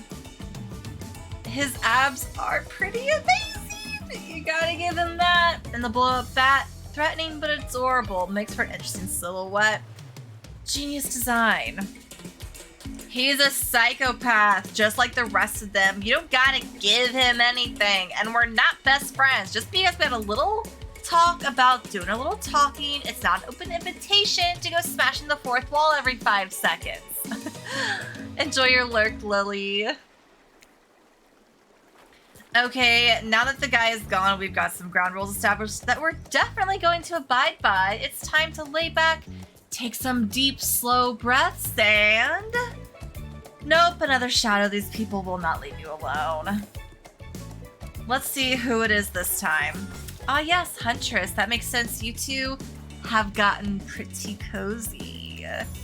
We should get out of here. I know a place that's quiet and out of the way. No one will be able to hunt us. I mean, hear us there. Doesn't that sound intriguing? But immediately a flood of worry floods your brain. Should you pack a picnic? Bring your swimsuit, a pocket knife? You decide to bring as much as you can. You may have to make a run for it at some point. You should be prepared. But of course, you washed up on this island with nothing but the clothes on your back, so you've got nothing to gather. Are you really ready for this? I mean, they call her the Huntress, not the Hugstress. I mean, can that change? Can we start calling her the Hugstress? You look up at... wow, I can't talk. Just looking at her. You look up at this towering goddess, trying to form a sentence when suddenly... Before you can decide if you want to go off with her, the spirit interjects. You really think you're going to have fun with her? All the running and wrestling, and not like in the clever double entendre way, but actual physical wrestling? I'm exhausted just thinking about it. Right? Like, okay, how tall is Huntress, by the way? Like, I'm a tall girl, actually, in real life. And by tall, I mean I'm 5'7". I feel like I'm tall. I feel like the Huntress is probably 6 foot or taller, so she's like actual, like, goddess. Listen, you're kind of weird and I'm kind of weird, and like, I don't know. I thought maybe you'd want to sit and ignore this whole world together for a while, yeah? Tough choice. You weigh your options quickly because you can only go on one date today. And you also don't want to be hacked to pieces for saying the wrong thing. It's always good to remember that these are cold-blooded killers, but you know what they say, when life gives you lemons, you make lemonade. And then die a horrible, wretched, writhing death after drinking it because the lemons were poisoned all along. Sorry, this island just really got me tilted. So, who will it be? Let's go with Huntress. I want a tall girl. She's so excited. You and Huntress make your way to the secluded beach house. Your heart thrums in your chest. Don't look it up. Thrums is the real word, I swear. Are these nerves of excitement or terror? Isn't it fun to mix the sexy and the horrifying? I just realized I got a new microphone. It's perfect like ASMR. I could actually like bring this closer and really give y'all like full sexy ASMR, but I also don't want to breathe too heavily into it, so I'm not gonna. Her height is listed as tall. We're gonna go with 6'4". That's like football player size. Yeah, she's tall. Huntress is quiet as a mouse as she guides you through the island forest. You struggle to keep up with her. She moves like a jungle cat, all muscle and silent leaps across the thorny brush. She halts suddenly and you crash into her, having been desperately trying to keep up. You follow her gaze and realize that you've arrived, a cabin in the woods, obligatory in nearly all horror films and stories, and you've come here willingly with a fearsome killer. Great job. The cabin is cozy, but something seems off about it. You can't quite put your finger on what it is. Huntress stares at you through her bunny mask, cocking her head to the side as if trying to gauge your reaction to her hideaway. Are you going to invite me inside? Why do you need an invitation? Are you a vampire? No. Oh. It's just weird. Did Huntress seem a little disappointed? Didn't peg her for a lover of the Fang, but hey, I don't judge. Come in. Let's explore.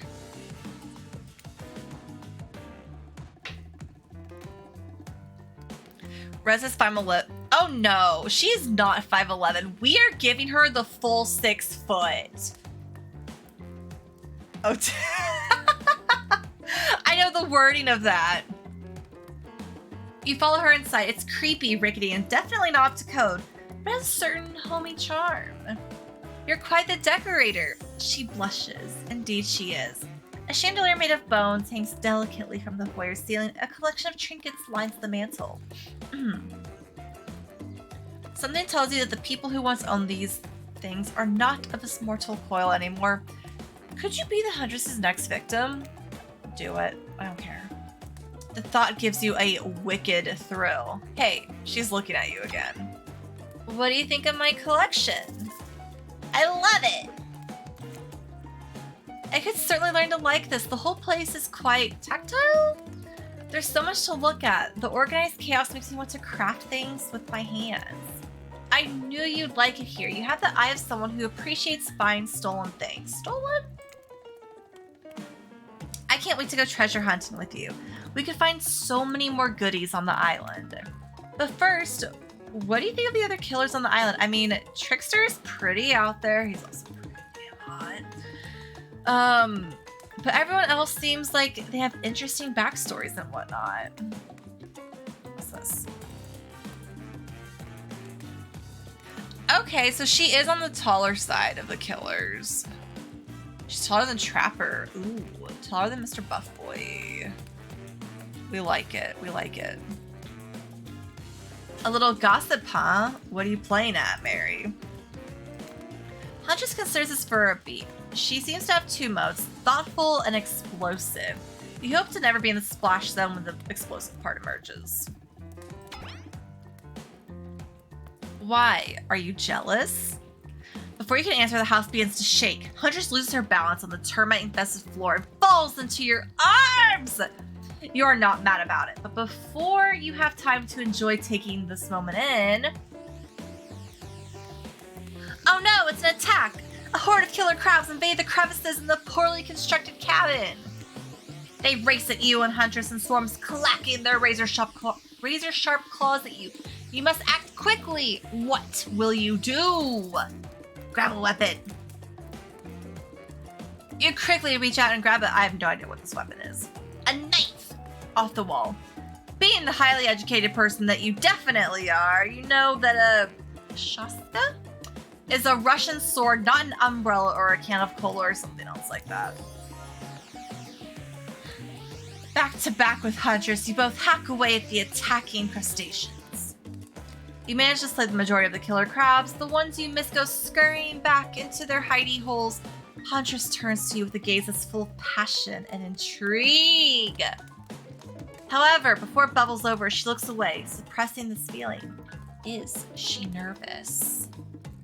Imagine me, 5'7", staring up at a 6'5", almost a foot taller than me woman, and yet I'm making her nervous. Me, a peasant. Huntress sits down on the wicker couch and begins cleaning the guts off her hatchet. It's an obligatory scene for every killer. You're just happy to not be the source of what she's wiping off. Looks like we're having crab for dinner. She doesn't smile at your jokes. She has that ponderous look on her face again. You join her on the couch. Man, sometimes this near-death experiences really get me thinking about what I want in life. I think I'd really like to start a family one day. How about you? BRB, Revan Walkies. All right, give Revan good pets for me.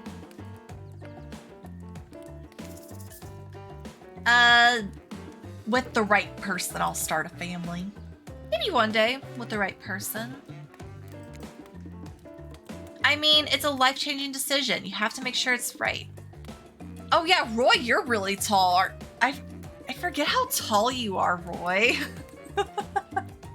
Roy is like, I'm used to just staring down on peasants because I am a god.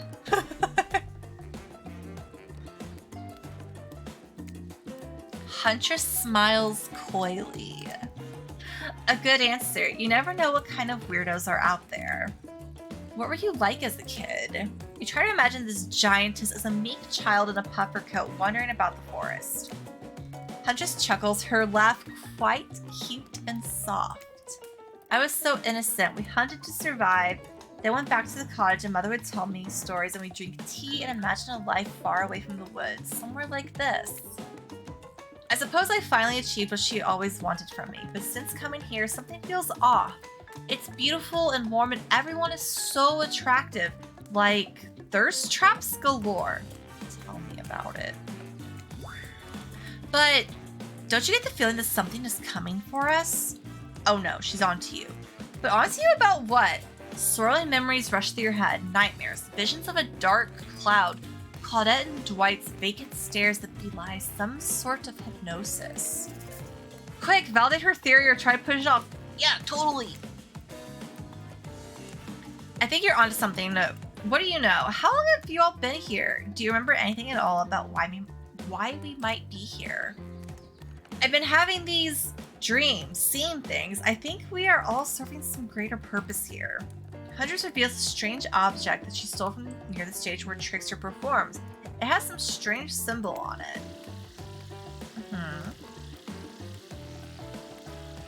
Imagine at the time 5-foot feral kid Hope ready to attack. Oh man. Yeah, I'm about to say the label. She hands it over to you, but before she can explain her theory, Claudette and Dwight burst in on you and interrupt. We have a dramatic announcement. Wait, I made it nervous of being with a hot human being. Same. Like, any person of any, that I consider any level of attractive makes me nervous. And, like, a person my age should not get nervous when someone attractive speaks to me. But, like, put a beautiful woman or man in front of me and they acknowledge me in any sort of, like, nice fashion. And I'm just like, I can't talk. I can't function. Did not consider myself hot unless it was on fire. But it needs to happen back at the beach. All right. Pretty women and men make me nervous. Pretty people, just pretty in general make me nervous. I'm just like, why? Okay. Anyway. You arrive at the beach and realize you were set up. There's no big announcement after all. What we have here is a good old-fashioned rivalry. It's true, exactly like the voice that we cannot hear and certainly aren't referencing says. We are forced to interrupt your lovely date by another killer. They are here and ready to make you an offer of love, but you won't be able to deny.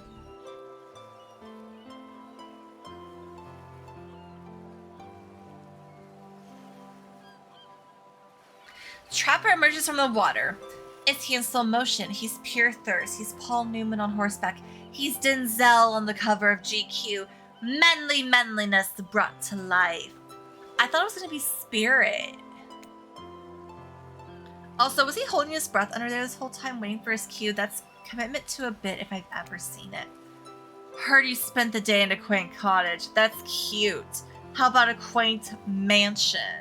Or better yet, how about one on each continent? Yeah, I'm including Antarctica. I'm really, really rich. Sorry, my shit keeps... Anyway, think of how cozy we can get in a snowy 10-bedroom chateau.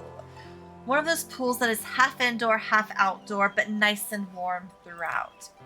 That way you can kill a mama polar bear from the outside while watching her cubs cry over her body from the inside. Sir, that's a little specific. Wow. Trapper is the real deal. And by real, I do mean really. And by deal, I mean evil. I'm gonna do a save really quick.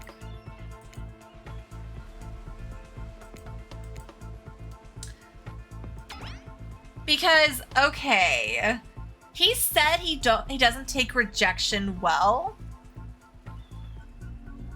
Should we reject him anyway? Plus, you really want to hunt for your food for the rest of your life. With me, you get it both ways. Savagery and someone to clean up after you. Sounds nice, huh?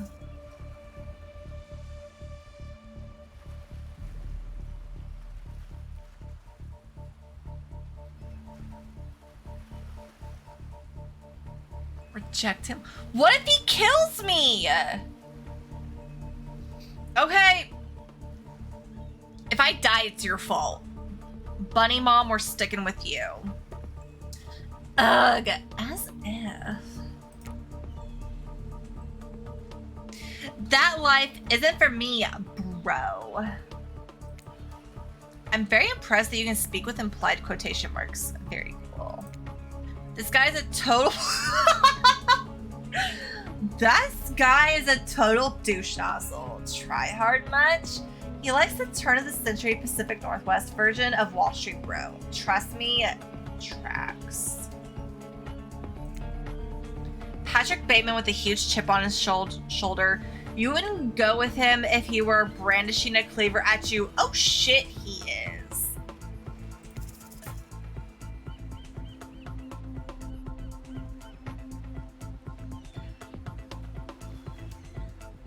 He's making me panic. Huntress will protect me, right?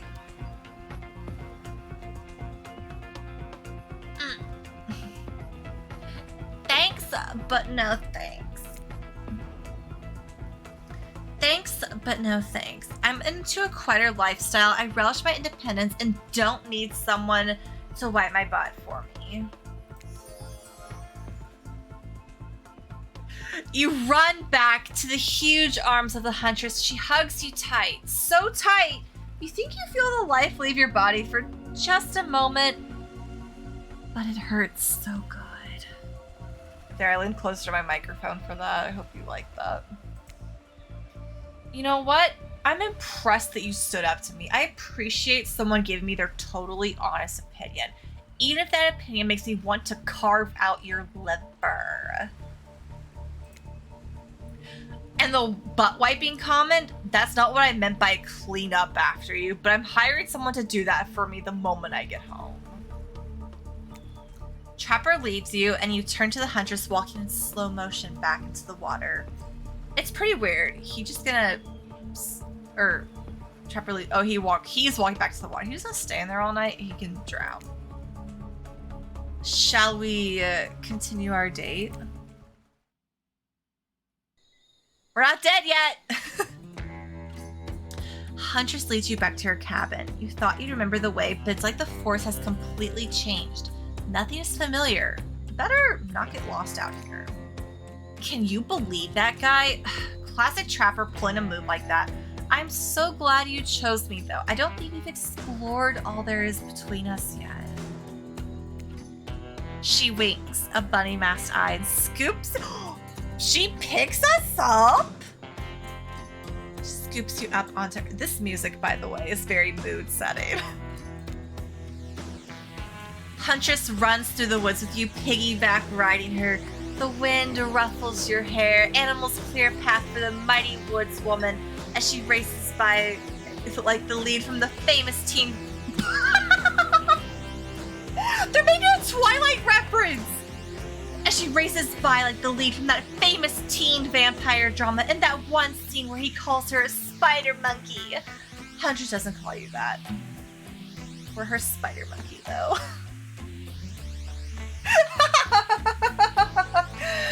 Whee! Oh my god, y'all. Eventually, she lowers you to the ground, and you've taken your surroundings, a wooded clearing in the forest. Hi, Devils. We rejected Trapper, who tried to interrupt our date, and they just made a Twilight reference with Huntress. Huntress prances about like a deer in a meadow. I'd like to come here sometimes to clear my head and hack up a few cute woodland creatures. Foxes are my favorite to slaughter. They think they are so cute and sly, but I see right through them. They're just assholes. Great with hot sauce. What? Huntress hears rustling and darts off to find its source, crouching down low like an animal. Now you're alone in the middle of the forest. Which way did you come from again? No idea. Your sense of direction is all off. Mellifluous? Mellifluous? What the fuck is that word? A voice floats through the air, landing upon your ears like a syrupy honey.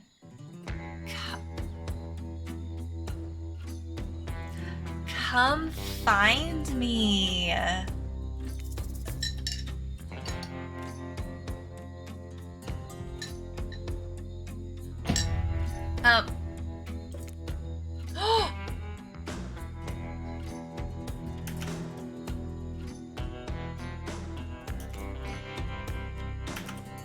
I can't find her. I'm doing so bad.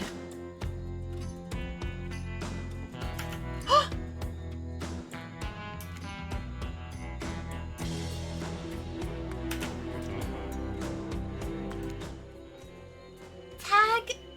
I think I found her. You bump the Huntress on the shoulder when you find her. She high-fives you. You trying to date this young lady or just bro down all day? We're dating. Chill out, narrator. You're so good at hiding. I'm having a real blast. Thanks. They say it takes 10,000 hours of practice to get good at something. Hey, they do say that. That was fun, huh? I keep trying to just relax and have a good time. That's really hard for me. Anytime I let my guard down, something terrible happens.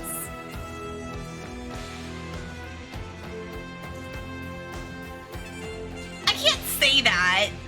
I mean, I could.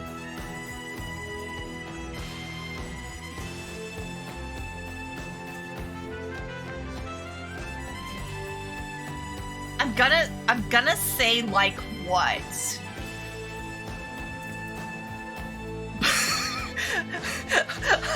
Hope is like, Mary, don't fuck this up. Like what? Sometimes I find young girls in the woods like perfect angels that need my protection, but if I turn my back for a moment, they wind up dying. That got dark, but you feel like hunters wouldn't admit this to just anyone. Oh, look, Claudette and Dwight are back. Okay, we swear we are here for a good reason this time. Yeah, no one's manipulating us this time. It's just time for dinner. Come get some grub. All right. What a fun day you've been having. I can see it written all over your face. You're shining. And that's not just the remaining anxious sweat from spending an afternoon courting a psycho killer.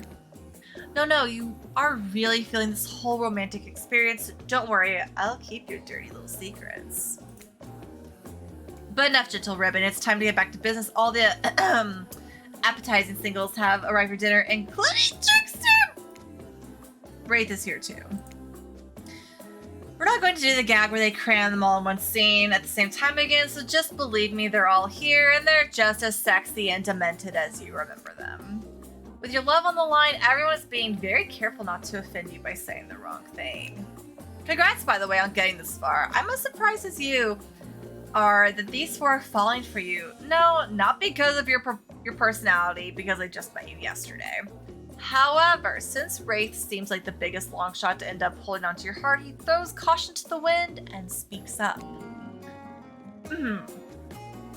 It's a pretty small consolation prize for being the least loved killer on Murder's Island, but hey, letting them have this moment in the spotlight is the least we can do, and heaven knows they won't do any better than that. I'm sick of watching everyone else gorge themselves while I'm preoccupied with, trying to get to the bottom of this never-ending nightmare. So tonight, none of that. I'm not really hungry anyway, so I just say we do a simple salad or something, the green kind, not the mayo kind. Mayo is gross. I'm fine with just lettuce, it doesn't have to be fancy. Not iceberg though, it has no nutritional value. Where are you going with this? Letting Wraith choose was a mistake. That's on all of us. Dinner will be served shortly, but certain power brokers would like to know about your day. Would you like to share your day with the rest of the group? You've had an interesting day, that's for sure, but how you describe it to the others say too much or too little, and it could affect your standing with the group. Okay, but don't just sit there saying nothing. Nothing's not an option.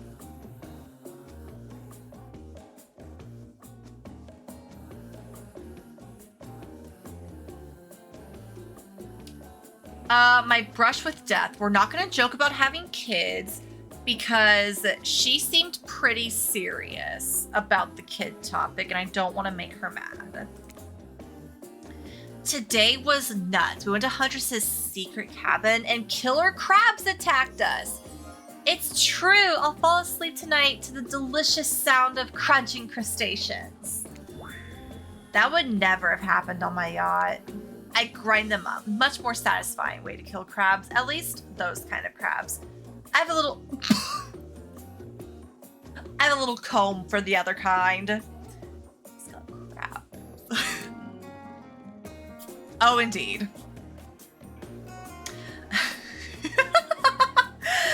Dwight and Claudette bring out dinner. Everyone eats in silence. No one trusts anyone now, and they are all very tired. Oh, wait, no, sorry. That's a jury supernatural horror thriller set in Antarctica. Not a charming parody dating sim set in an undisclosed tropical paradise.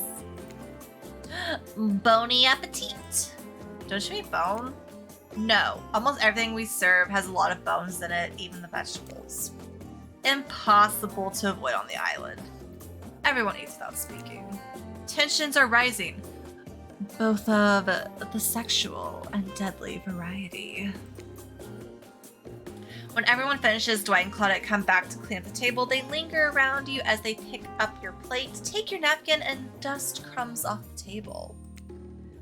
What would you like to say to the servants? Thank you. Your top-notch service is much appreciated. Everyone, if you would please be so kind as to follow us to the fire pit, we'd greatly appreciate it. We've been told something big is going to happen. Something that will change everything.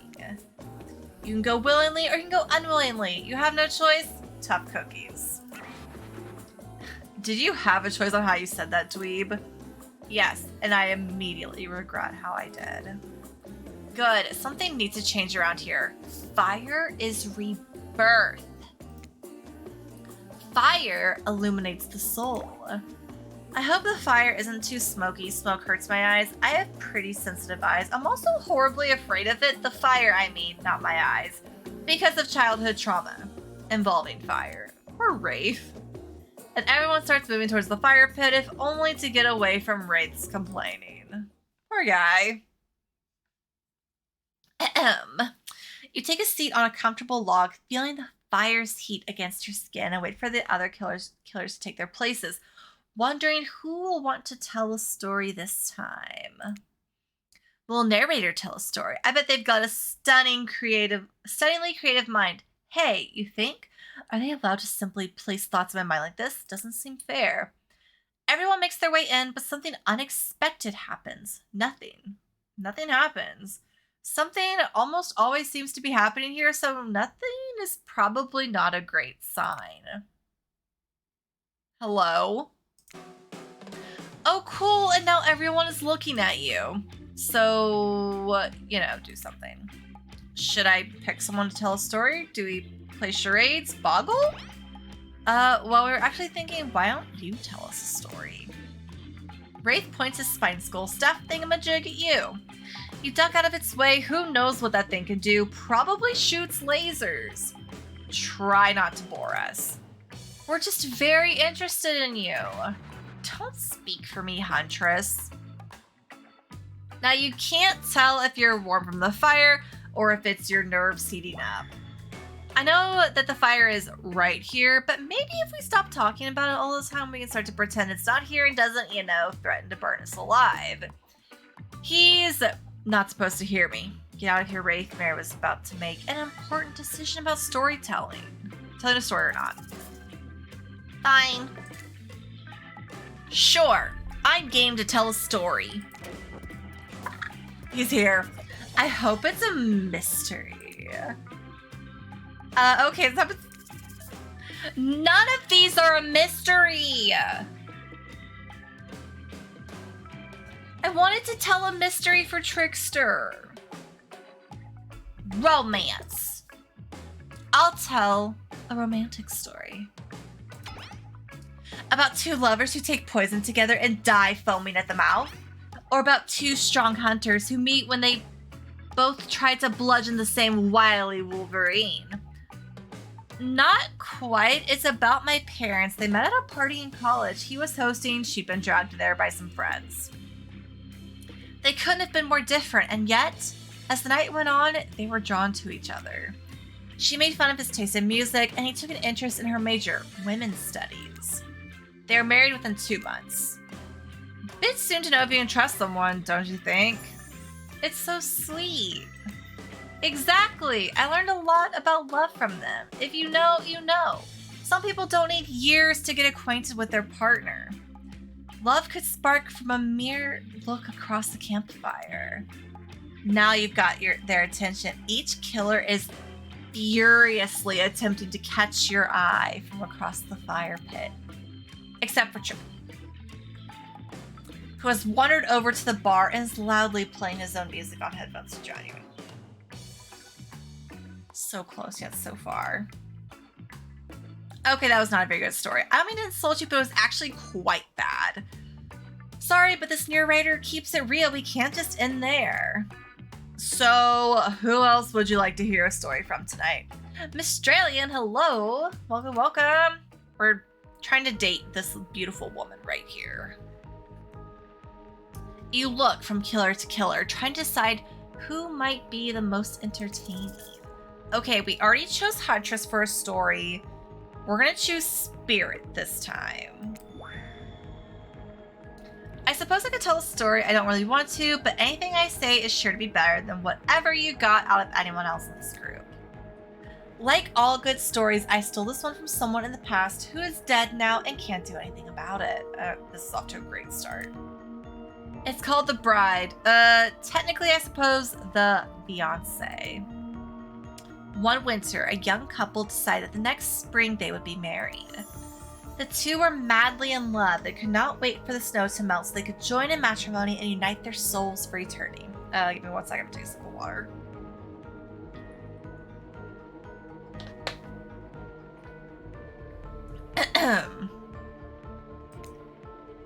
Per the latest bridal trends, they decided to have their wedding ceremony at the edge of the woods by a beautiful, shabby chic farmhouse. Together, they spent months planning the details of the wedding. The two created invitations, figured out seating arrangements, and tasted 100 cakes before settling on the perfect one. They chose Lilikoi, by the way, so fancy. When it came time to figure out the decorations, however, the bride, the fiance, I guess, since she wasn't actually married yet, wanted to take the lead and set the style. After all, her boyfriend had been wearing cargo shorts and open-toed sandals for pretty much their entire relationship, so he was definitely not to be trusted.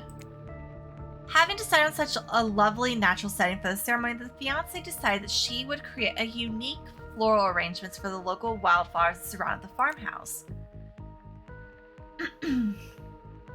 As soon as the sun rose on the first day of spring, she set off into the woods. Each day she spent hours mapping out where the best blooms could be found and prepared to pick them herself in the morning of the wedding so that they'd be at the height of their freshness and beauty. Enamored with the incredible variety of flowers in the woods, she surveyed the bride, the fiancé. Since they had not yet been married, became obsessed with knowing just how many there were so that she could choose the absolute best. When the fateful morning of her big day finally came, the fiancé told her husband-to-be that she had one final errand before the wedding. Excited for the ceremony to come, she dressed in her beautiful white gown and set off into the woods to gather flowers. Treading carefully, she followed her route, selecting only the best stems and collecting them in a basket. However, when she came upon a once familiar clearing, something was not as she expected. Somehow, it was more beautiful now than it had been before, and just on the edge of her view was a new bush filled with blossoms so vibrant and colorful she became dizzy just looking at them. But the fiancé ignored her sudden spell and pressed ahead, scooping up flower after flower, and every time she did, she noticed just further ahead and possibly even more beautiful blossoms. Carried by the sweet fragrance of spring, the fiancé crept farther and farther into the woods until she turned a corner, stepped over a mossy fallen tree trunk, and realized she had been here before. But this wasn't the clearing she remembered, or at least not how she remembered it. The flowers were suddenly overripe, decaying, falling from their stems into festering moldy piles on the floor. Where bees had been, now only flies buzzed. Where the scene of flowers had once intoxicated her, the odor of mildew now made her sick. She turned and looked back, but the path was dark. Into a shadowy glen she walked and walked and walked. That day, as guests gathered at the farmhouse, the fiancé was nowhere to be seen. Her friends, family, and love began to look for her, but to no avail. They searched the pasture, the tree line, and into the forest, but there were no beautiful wildflowers or young lovers to be seen.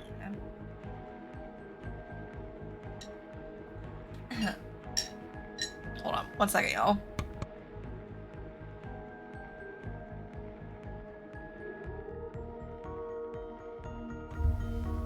Just old dead trees, trampled vines, and moss-covered rocks. The fiancé stayed a fiancé for eternity, always wandering, looking for fresher blooms to clip, but never finding them. Distracted by a never-ending search for perfection, unable to see that you are loved for who you are. Out there, all alone. I thought it was beautiful and sad, just like someone we know. So, how was story time? Dwight interrupts us. A lot of people like to take these pot shots and sequels, but I think every good story deserves a follow-up. When you think it's the end, the sequel is almost never as rewarding as the original. That's why I'm much more a fan of episodic style storytelling. Knowing a series takes a lot of pressure off any individual installment and builds a greater sense of community between audience and creator. Tell me, Mary, if you could delete any sequel from existence, what would it be? Don't answer that. We don't actually care. We're just here to make sure that we seamlessly move on to the next segment of the evening. God forbid my small talk get in the way of a romantic Twilight moment. Dwight, I'm gonna need you to shut your yap trap. You know that we need to get back to that thing we do whenever we're not on screen? Okay, okay, you have fun tonight and try not to wink wink end up dead. Why did you say the words wink wink out loud, and what kind of double entendre are you getting at with end up dead thing? Dwight is physically incapable of winking, not since the accident. And you do know that all of these people are despicable criminals with double-digit kill counts, right? Well, except Spirit. She doesn't really belong here. She's strictly a victim, not a perpetrator. No wonder she's pissed. Did I hear somebody trash-talking Spirit? Deal me in. What do you say we take this talk to the hot tub so I can soak this bod while I roast that ghost with some killer hot takes? Please, enough talk of burns, things that are lit or getting blazed. It's enough that these activities have to be set next to a literal fire. Must I be surrounded by figurative flames as well? What if we turned and ran as far away from this place as we could? Just you and me. Okay, Wraith. On those spindly legs, you'd probably tire before you got too far. If it's running away to someplace more secluded, Mary is after, they should obviously join me. Have you seen these legs? Pure power. I know, I'm like, isn't his story pretty... Yeah. Not that my walk speed reflects my giant stature. That's because I choose to move slowly for stealthy reasons. It's my own choice, and it's completely logical. Why is everyone so obsessed with comparing themselves to each other and creating drama? I'm so over all that. Don't you get it? Society wants to trick you into fighting with each other so that corporations can swoop in and sell you fake solutions to all your fabricated problems. I'll be sitting here in the shade and drinking something locally sourced while thumbing through a public domain novella printed on recycled paper because I refuse to play their game anymore. Okay, Spirit.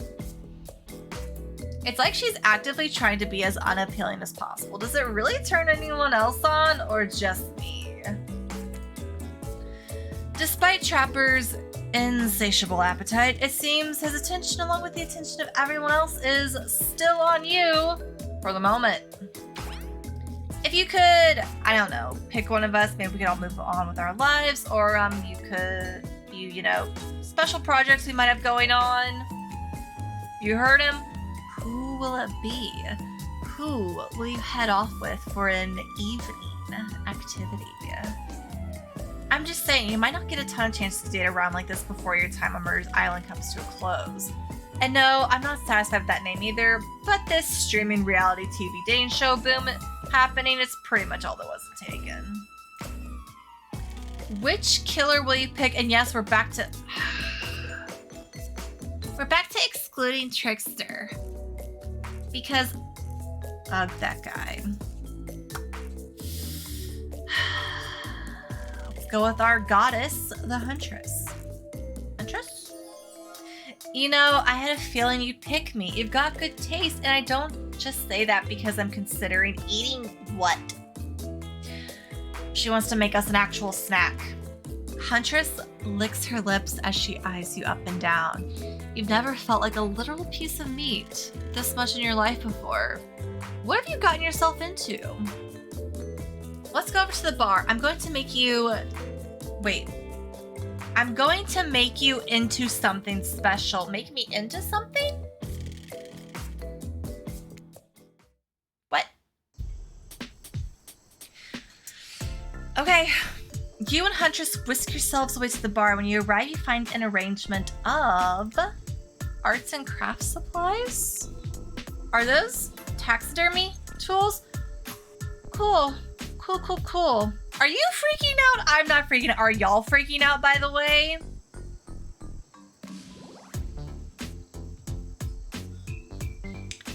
You wonder what's going through Huntress's head. Though she's bubbly and enthusiastic, you're always terrified she might snap. Something on your mind? She smiles. Drink this.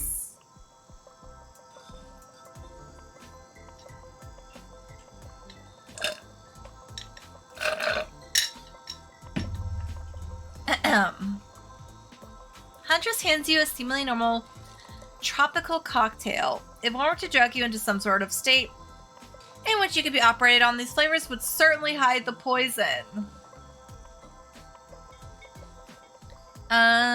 He'd been unwitting, he was mad and killed his boss for lying to him and disappeared. Oh. I need to read up on the killer's lore more. I know, like, some of their stories, like, very vaguely, but I know they're, like, super detailed in the game.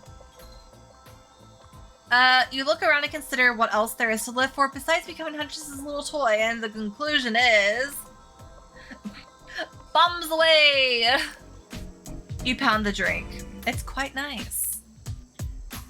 I've been thinking about making you a present, a mask. Would you be into that? Yes. Yes, of course. I've always admired yours. What would you like? Do we want to match or do we want the kitty cat?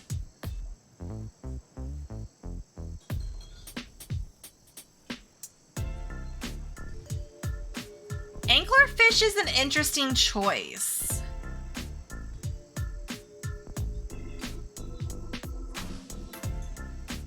Yeah, I'm leaning towards one of these two. I'm like, we either match her or we could be an anglerfish. Kitty.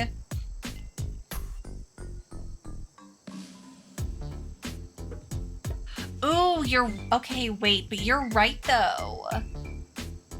Devils has a point. Because, like, the anglerfish is, like, a predator, and she might like that. And it's not like... Okay, we're gonna go with anglerfish. Mine's with a little light dingle in front of it and a big, scary fang teeth. All the better to see in the dark when I go out for my evening hunt and chomp my prey to death. I'm talking anglerfish, baby! Ah! She liked it! That is such a cool idea. Badass. Yeah, I'm full of cool ideas. I don't even know where they come from. My Twitch chat. Probably like the clouds or something. My Twitch chat. My friends. Well, I know what I'm going to be working on tonight all alone in my skimpy pajamas. Yes, make tea, Rupee. Huntress winks at you.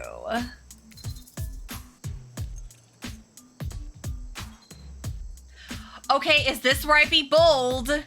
Should I be like, should we just like... I mean, she's obviously... Like, that was obviously a big hit, right? So should I be like... Should we just like, get out of here? I mean, she purposefully mentioned skimpy pajamas and winked at us. Is it too fast?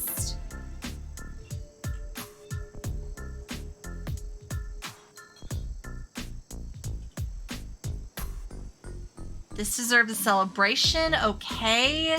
I don't want to do okay.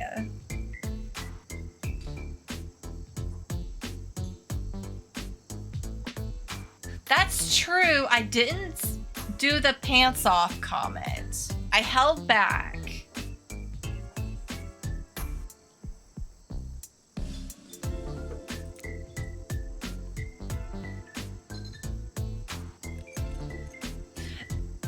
These drinks are making me pretty sleepy. Should we just like get out of here? Maybe go to get... This got really bold. This was bolder than I thought it was gonna be. Maybe go get directly into your bed. Claudette!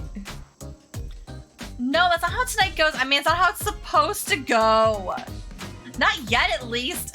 You kooky kids. So... God.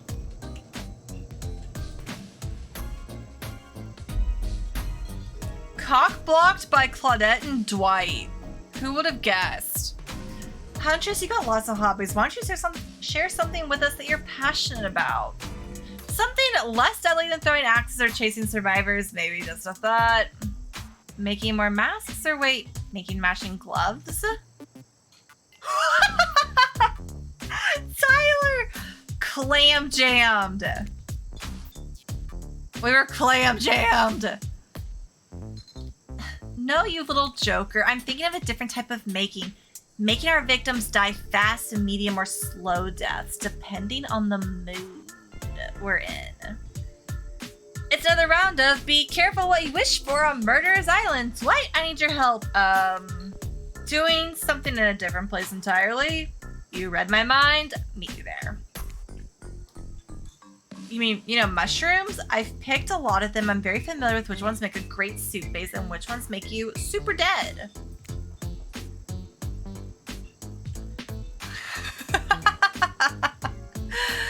I'll show you 2 mushrooms. You point at one that's safe to eat. Oh god. Okay, that sounds easy enough.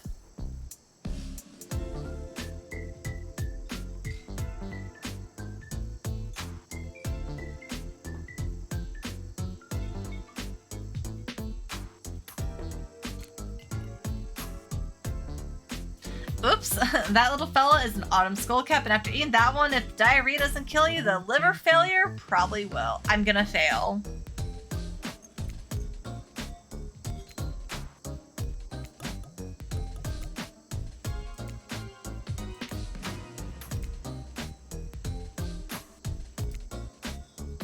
Next up, this one is very easy. I'm sure you'll nail it. Point the one that won't result in almost instant death if you eat it.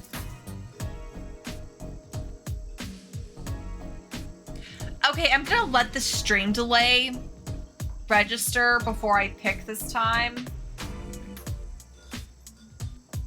I want to say left again, but I'm not sure. Who knows mushrooms? We're all thinking left. I'm trusting y'all.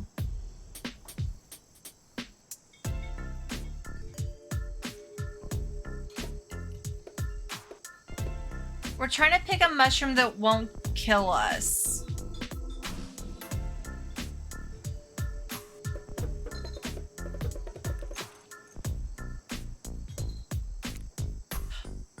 Okay. Left was right. The majority said left. It sounds fancy and it tastes fancy too, just like a certain someone I know. I bet. Nom nom nom. She called us a snack again. Final question, which will make you jump for joy and which will make you vomit until you die?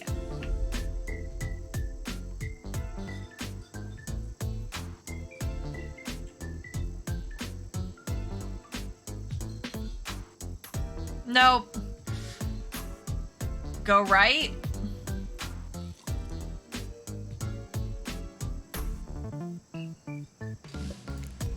Correct!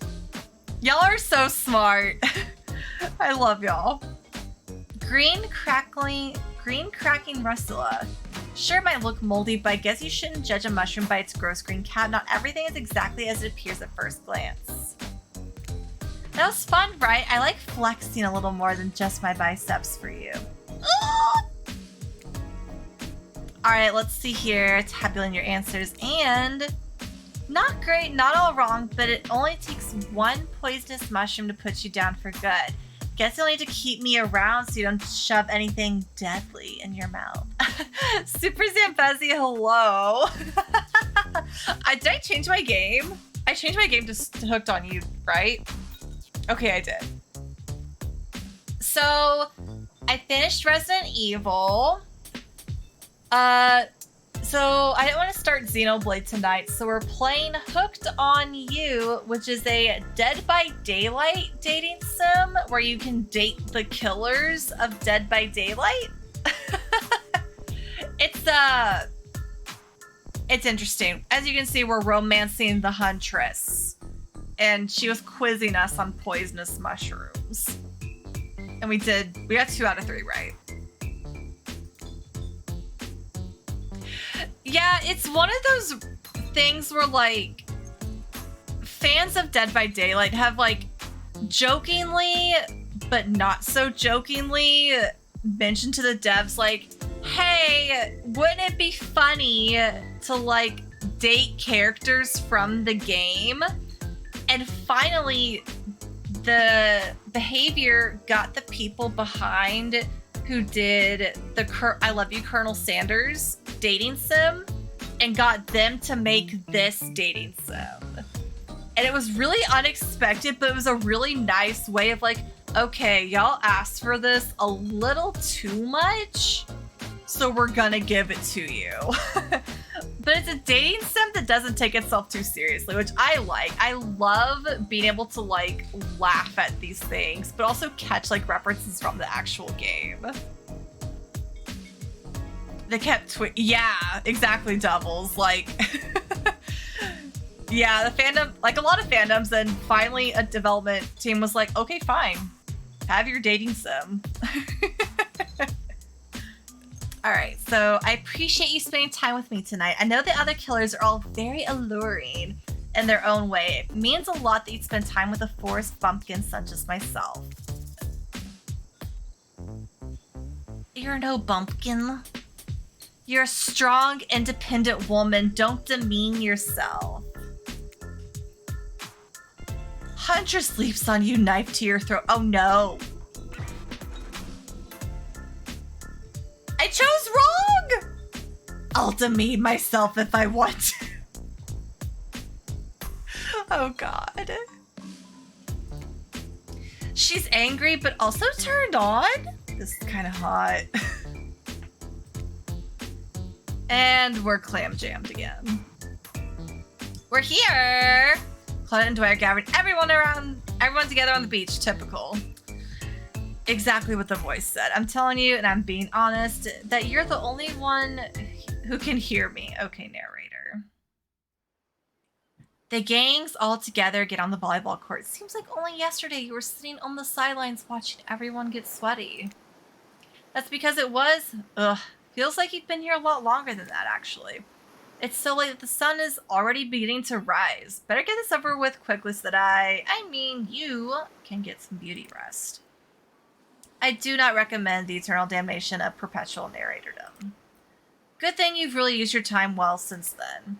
Really getting to know the gang, the brain, the mogul, the basket case, the psychotic bunny girl. You know, the 4 types of people. Anyway, everyone is gathered on the volleyball court for a new type of game.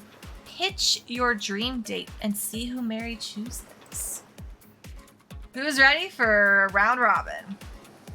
How round are we talking? No, not to eat, Huntress. Each killer gets 2 minutes to tell you about the dream date they have planned for you tomorrow. In no particular order, which is a weird thing to mention, right? Almost like the order does matter. Trapper, why don't you go first? You think they deserve it, even if in this case it's a subtle dig. Stop talking. Trapper, without further ado, would you like to make us all uncomfortable by pushing the boundaries of what's acceptable not only in polite society, but within the narrative of this in-world event, and also the larger meta-narrative of a Dead by Daylight dating experience? Sometimes you just gotta say it. Why, yes, thank you. I'd love to. So, Mary, you're thinking of picking me. Not really. Well, this is your final warning. Pick me and be punished and rewarded. Tomorrow will suck, probably. I'm not an easy guy to get along with. I know that. But I can tell you this much. I'm hiding a secret on this island that will make fans shit themselves with excitement. If you like Trapper, you're gonna love it. And if not, you're a maggot. Also, everyone, even confident, sexy ladies in rabbit masks, better stay the hell away from my yacht. Sorry. Anyway, Wraith? Well, I don't know. I really prefer to just tell Mary privately. I don't know how that's going to work with these game mechanics. What if you just whispered it? Wraith considers this for a long moment. Too long. That's fine. Without moving, Wraith lowers his voice to a barely audible whisper. Tomorrow, we have to find my bell. And then I can finally tell you about what I've been working on. It's going to be really special. The kind of thing where we will really bond. And maybe finally get off this island And maybe then we can go on a real date. You're done? Is that it? Wraith nods. Proud. Hit us, spirit. Figuratively, damn it, Dwight. You gotta watch your words with these people. Tomorrow you'll spit in the face of God and die and be born! Reborn anew. Reborn anew. Sorry, I messed that up. That's it? If you're not intrigued by that, I don't want you. Go draw crayon art with Trapper, dig up whatever mysteries with Wraith. I don't know what those guys do all day. Do you want to at least specify which god you'll be spitting in the face of? All of them. Intriguing. Okay then, so hydrate tonight if you intend to hang out with Spirit. Great, Huntress, why don't you take it from here? Tomorrow morning, I plan on a nice atmospheric breakfast on the yacht. Don't worry, Trapper won't even know it's gone. What was that? Nothing. Go away. Then, boy oh boy, I've got such an adventure planned. It involves hunting for treasure. What kind of treasure are we looking for? Guess you'll have to pick me to find out. Let me tell you, it's primo stuff. Now, if you don't mind, I've got to start preparing because it's clear already that you're going to pick me. Confident, mysterious. I like it. And time's up, everybody. Gosh, you'll need to dream about these options so you're ready to choose in the morning. Now go dream about all these swoon-worthy options so that you're ready to make a choice come dawn. Have a swell night. Did you two forget to mention something?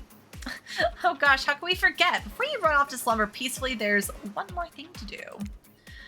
No reality survival dating competition parody would be complete without singling out one of our contestants who is already teetering on the edge of a psychological break and giving them a little push.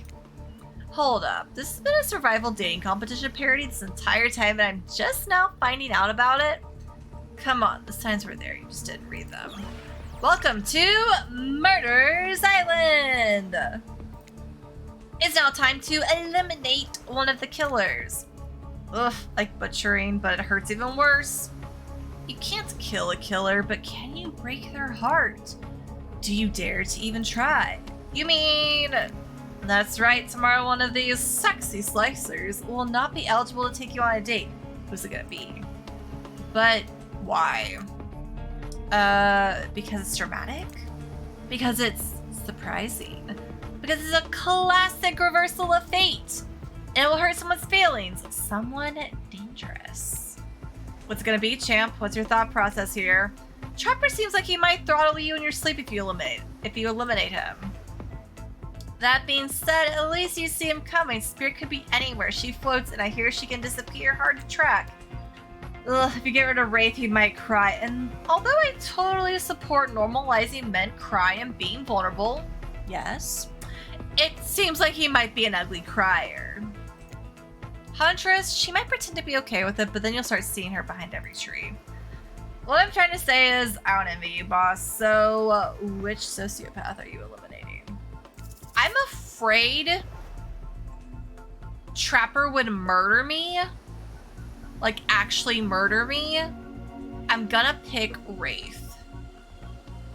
He has shown the least amount of interest. Yeah, Huntress will protect me no matter what. But Wraith is just gonna cry about it. And I think I could handle him just letting his feelings out. Look.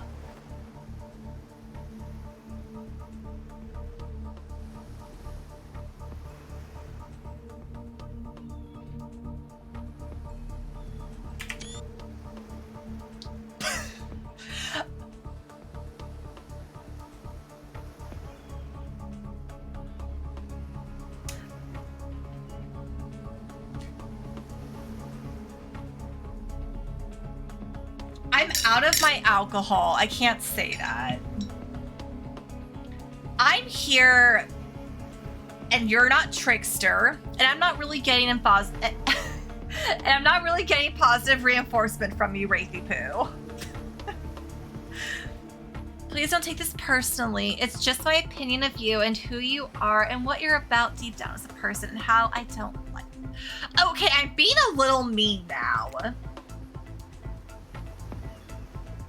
Like, give me something, you know. A kiss, a wink, hold my hand. Finish telling me about all this mysterious stuff you're obsessed with. Or better yet, don't. Wraith rises taller than you've ever seen him and calmly walks to the exit. Before he leaves, he turns to you. When you came here, I thought perhaps you would be different. I don't know how my last bit of hope in humanity hadn't been snuffed out, but it wasn't. It is now. You are just like the rest of them. There is no hope of goodness here. Oh, God. The only thing I can do is try to escape. Or burn everything and everyone to the ground. He leaves. Pretty badass exit. Was not expecting that. Now that you've broken the heart of someone heartless, you should go get some shut-eye. And don't worry too much about the broken heart you left behind. Because of course they'll be receiving a consolation prize. They might not get to go home with Mary when this is all over, but they'll never sleep alone again. That's right, we're sending our eliminated player home with...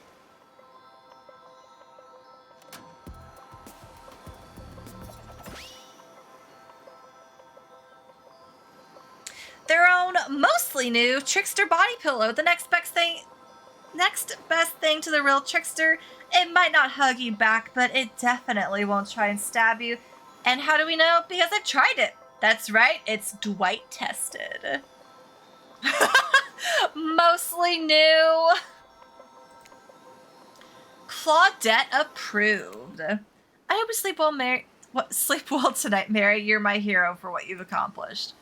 How can you sleep well tonight knowing what you've done? No, not because of the guilt. I mean, knowing that there's a legit homicidal maniac who hates you so close by.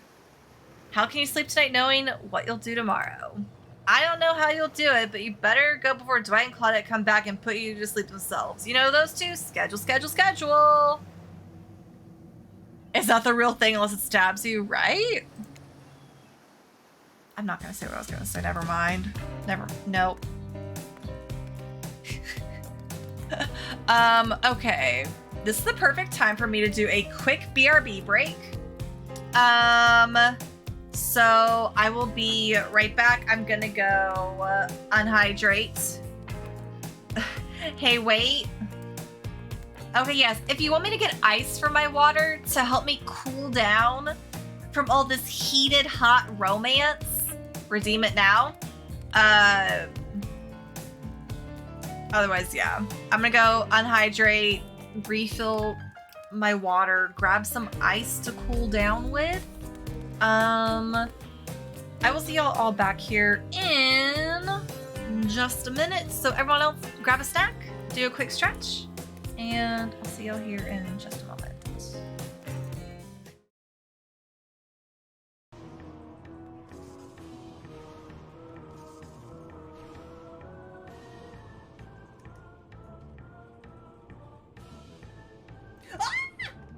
No! What am I doing with my life?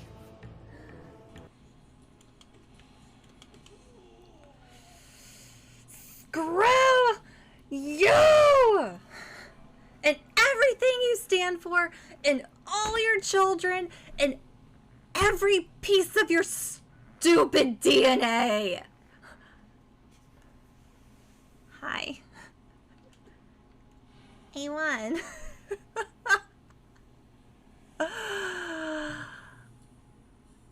Hello, Jeff Saul 1.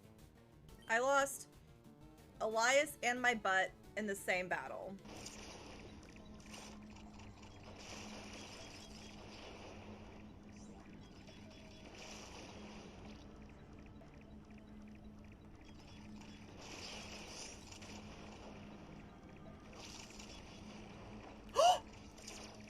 No! Yes! Yes! I did it! But now I'm stuck! Crap!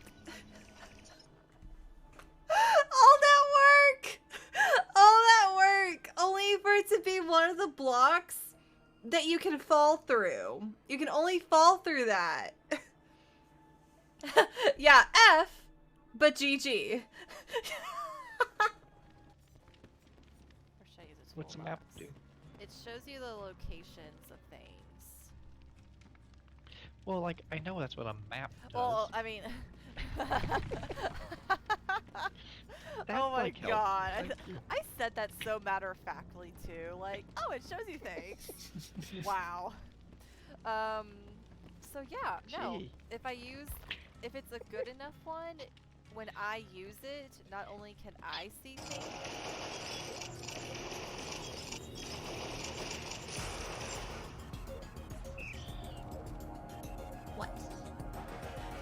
What?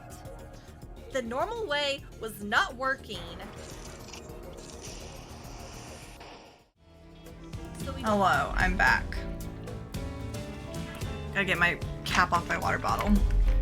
How many was I supposed to get again? Alright.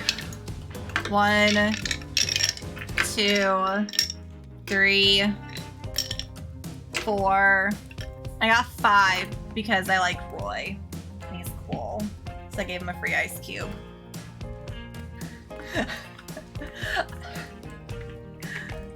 Add a remove ice command? I'll consider it. I finished my actual drink, so now it's just water. But I had actual drink earlier.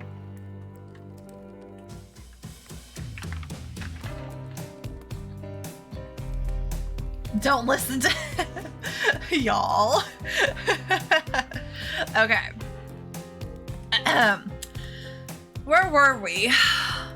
Wow, what a crazy way to end the day. An elimination? I didn't even know it was that kind of game. Let's check in with everyone, especially with our loser. Everyone deserves a send-off. I can't help it if I have thick with 2 C's. Arms and legs that go until they stop. I knew we had a connection from the moment I saw them through my mask. You can never be sure what's going on in the newcomer's mind, but I like my odds for tomorrow. It's so fun hunting for love. Also, hi, Guardian.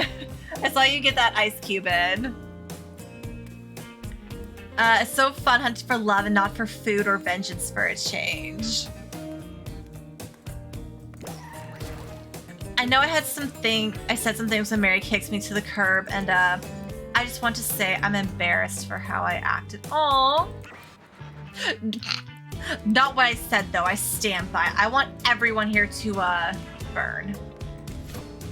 How would I say things are going? It's a matter of perspective. If Mary's goal is to impress me, things are going poorly. Haven't really been trying. But if Mary's goal is to get themselves killed, they're doing an amazing job. Uh-oh. Did I think there's a chance I might get eliminated? Yeah, I did. Did I care if I got eliminated? Not even a little. Just the volume of words I spend talking about how much I don't care about things signify a deeper yearning within me to be seen, heard, and validated by those around me? Nah.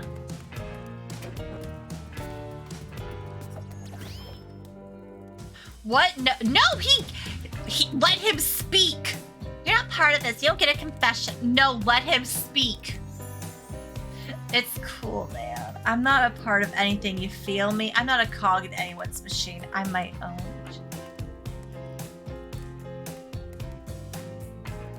I'm gonna blush again. This whole thing is pretty cute, though. Charmingly low budget, old school marketing vibes. Not gonna lie, kinda wish I wasn't so busy right now. I'd definitely be down with a reality show style dating competition with survival elements. Do not question why he's here, Ruby. I got my new album, upcoming tour, finalized the new sneaker line, produced an unlimited series on my life, starting a new social media. We're gonna ignore that part of what he just said. And doing these private gigs over on IP Island. We can change him! We can get him off the Crypto Bro shit. My dudes, you gotta come check it out. IP Island is dope. It's where the real killers are hanging out. Fully licensed, no legal drama. Lawyers, take a hike. I'm gonna tell everyone the Trickster said that about them, don't worry. I'm talking your favorite established characters from all over pop culture that can't be seen on this island. Hell, you probably can't even mention them, like ghosts. Don't say it. Look, we get it. You're very popular and in demand. But we have a game to get back to, and I don't want to get sued. Ghostface! Come on! Whatever, I don't care. I'm the Trickster. See you around, Larry. You too, narrator. I have a name, you know. You do? Yes! Seriously, they do not pay me enough to deal with you people. Thank you, Guardian! Exactly! See, Guardian gets it. Guardian knows what's going on. Is it my turn? What? No, it's not your turn. You're sitting in water. How are you even sitting in that chair? What's a chair? It's the thing you're getting all wet. Now it's gonna smell like mildew. Okay, rude. Fine, let's just get this over with. It's your turn, Ocean. Do your check-in. Check-in? I was just looking for a bathroom. Bathroom? Are you serious? It's down the hall to the left. It's okay. Never mind. Never mind? What does that mean? No, not you two. This wasn't meant to be a confessional time for literally every character in this game. It's okay. We don't have to confess anything. We've just been working our asses off for 2 days straight and wanted to sit down somewhere. Okay, yes, their clothes are cute. This chair is wet. Yeah, I think the Ocean just peed on it. How is that you know what? I don't care. You two are looking pretty pleased with yourselves. I've got something to confess. Oh, great. What's it gonna be? You ate glue in the 2nd grade? You cheated on an algebra test once? Watching Wraith get eliminated was the first time in this unending spiral staircase of pain that is my life that I've ever felt an ounce of joy. I don't know how to say that one word. Every minute that I'm alive is a nightmare. This place, this sun, these sweet sugary drinks. It sounds fun for a long weekend, but an eternity? This unrelenting rhythm of crashing waves and wailing seagulls, it's like a crescendoing song of evil that makes me question the very foundation of the universe. Why am I here? Why are any of us here? What kind of sentient being would do this? Modicum? Modicum. Thank you. We don't even... I mean... Never mind. Please erase me from this existence. Make it so I was never born. Pull the plug on this experiment and let my soul be free. And please, please get me out of this polo shirt. Okay, let's get you to bed, buddy. I don't want to go to bed. Going to bed means eventually I'll have to wake up. Yikes. That was a weird way to end. Ah, well, what are you gonna do? You let the camera roll long enough? Someone's bound to say something crazy. Anyways, seems like everyone's had their shot to annoy me tonight, so hit the hay and get some rest. Tomorrow's gonna be a doozy. Oh no, yeah, like, no bias. Everyone can show more skin if they would like to, and I would not complain.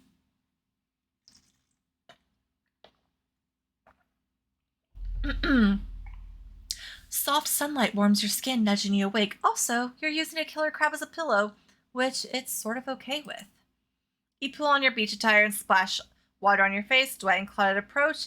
Is that look on their faces excitement? Terror? You notice your stomach flutters with butterflies. Someone's in love. Or you've been infected with zombie butterflies in your sleep. It has happened here before, but it's probably the love thing.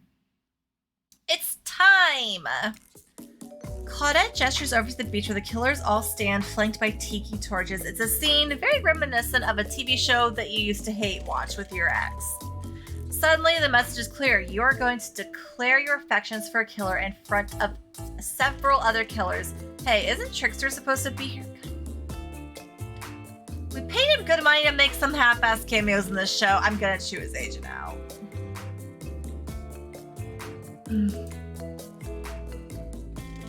I mean, we are playing a dating sim though, Rupee. I expect it. I embrace it tonight.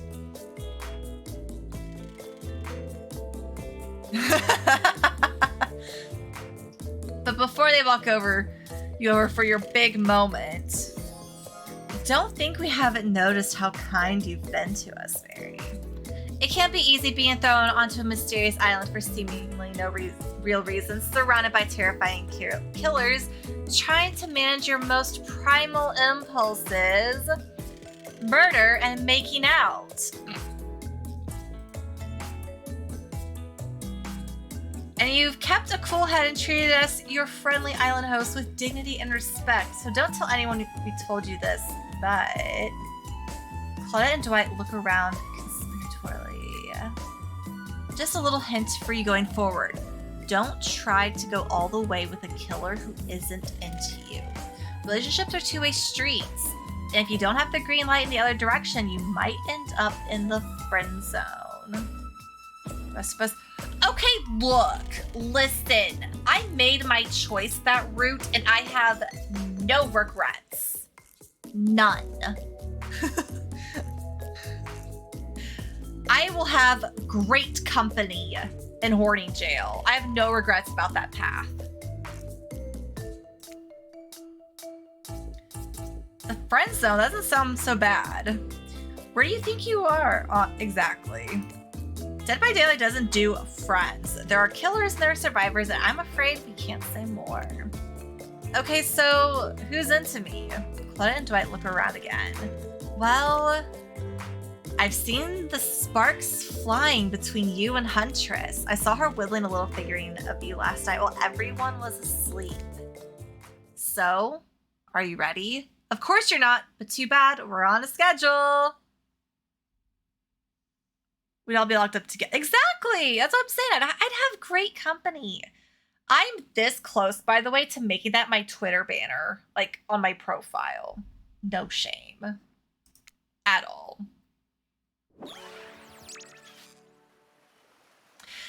You make your way over to the row of hotties. Claudette and Dwight stand off to the side, hands behind their backs. It's been quite the 48 hours, but there are clearly sparks in the air. I'm not just talking about this rusty chainsaw. No, you can send it. Go for it. Though I do recommend staying away from those sparks. It's time for our newcomer to confess their love. Wait, I have to do a drum roll for this. No, you don't, but who cares? Mary, who do you choose for your solo date? Oh, wait, hold on. Okay, there we go. Can we at least do the flower thing? Dwight, I thought we agreed to keep that between us. No, not that flower thing. What flower thing are you talking about? The thing where the suitor gets a flower as a symbol of the contestant's love and affection. Oh, right. I suppose, but no roses. They're such a cliche at this point. Well, that's good because I tried to pick a rose, but I got an ouchie, so I settled for these. Good job, Dwight. Beautiful. You've done good, Dwight. This is a lovely bouquet. I hope Dwight saved some of these for Claudette. Their thing, right? You're getting that vibe too? Just me? Sorry. You've got other things to think about right now. Yeah, I do. Mary, who do you select to receive these flowers and spend the day with you today? You turn to Huntress. She's never looked more appealing. Her kaftan dress rustles behind her in the light morning breeze. A seagull lands on her shoulder like she's a beachy cartoon princess. She snaps the seagull's neck and stuffs it somewhere under her flowy dress. Probably to stay for lunch. She can't help but hunt. Huntress, I choose you. Let's spend the day together and see if we think a future is possible for our love. Me? Really? Huntress throws her hands up in the air like a bear and gallops towards you. At first, you think she might swipe at you with her gigantic hands and knock the life out of you. Instead, she scoops you up into a hug and takes her place at your side. And then she just stuck her tongue out at all the other killers. Sometimes the immature move is the right one. I like that. It's sure to be a fun day. We'll just be here not getting to really participate even though survivors matter too, while you go off and have a grand old time. Yep, just Claudette and I hanging out. No one competing for our love, wondering what we did in a past life to end up embroiled in this unrelenting misery, but go, have a blast. Huntress eagerly leads you to the yacht to begin your romantic day together. You have to admit, warm, salty air on your skin and the sound of crashing waves is a pretty perfect morning. Just you and the Huntress. Yeah, but we actually stole a yacht. Hell yeah. What's the ocean doing? Hey, cuties. Oh, and Ocean's here too.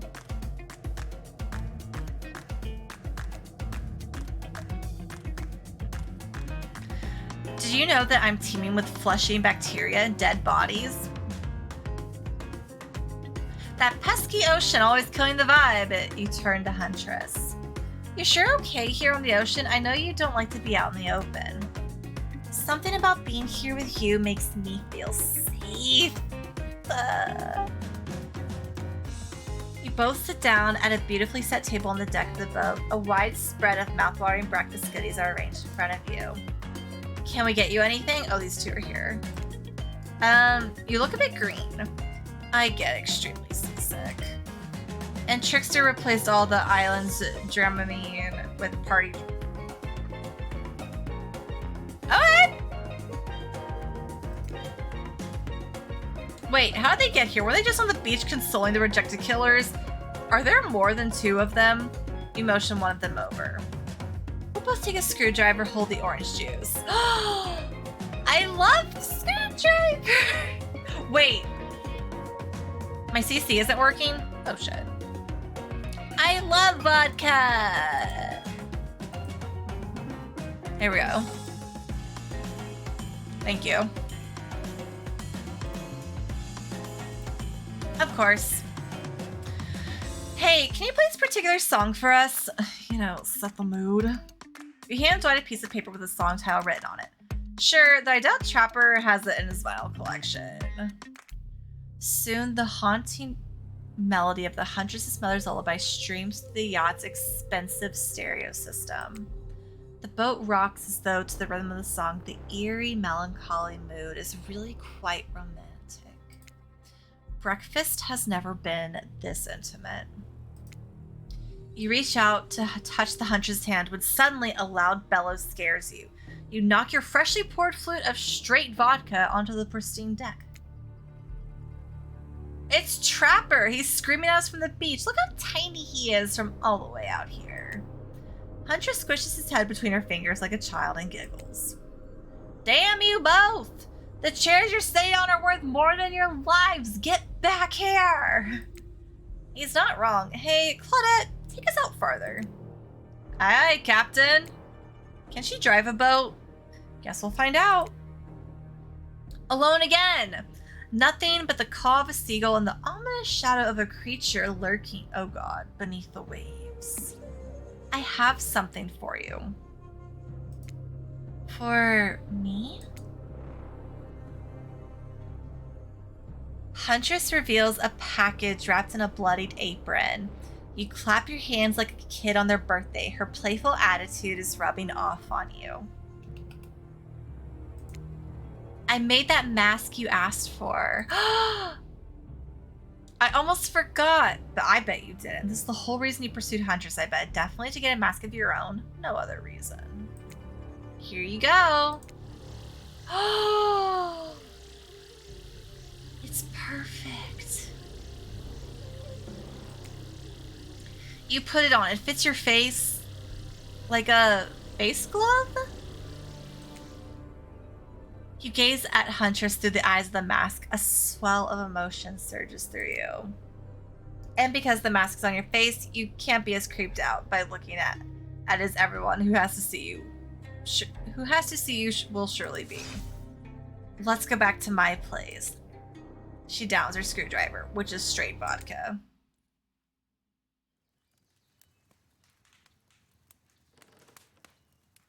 Are we gonna do this? Is it happening? The tension is palpable. As you enter the cabin, you could cut it with a hatchet.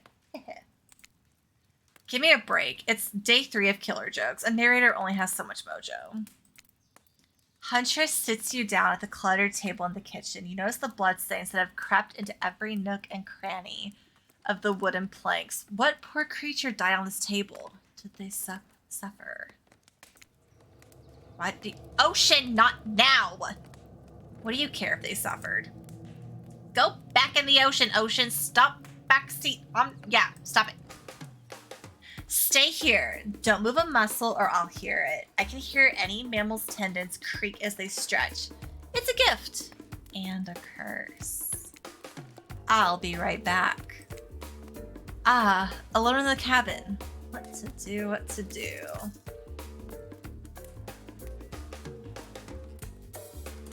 Neither of these are great. I don't...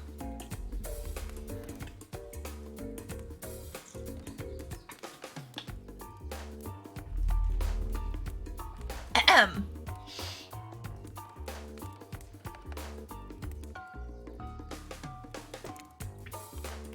Clean up, everybody do your share. You have expected a flock of adorable birds and cute little mice to come sprinting and help you, but they don't, because this isn't some fantasy. This is gritty. This is real. Plus, I'm pretty sure she kills all the adorable birds and cute little mice. So you put around the room by yourself, organizing Huntress's various trinket collections. Old bottles over here, discarded vintage doll parts over there, various keys that don't open anything in particular. Doesn't she have a drawer filled with these? Everyone has a drawer like that. Then you lay on a blanket in front of the fireplace. For no reason. No reason at all. Thank you for the hydrate, Australian.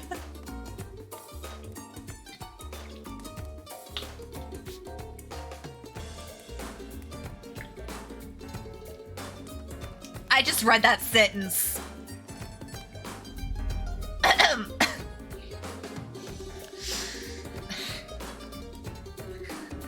You're certainly not imagining all the naughty things that could go down on such a blanket. Oh my god, Alex, stop! I need to read!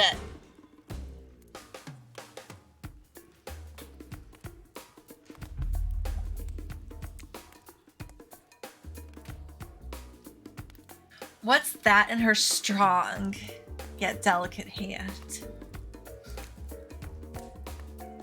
You reach out for her, longing to stroke her blood-matted hair and scratched up shoulders. I thought we could get warm by the fire.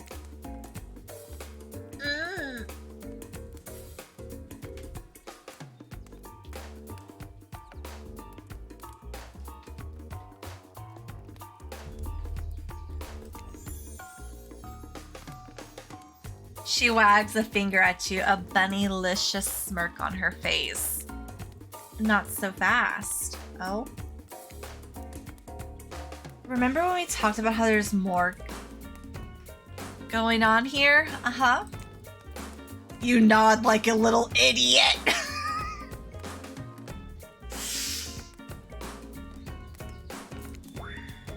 Well, I now know there's something up.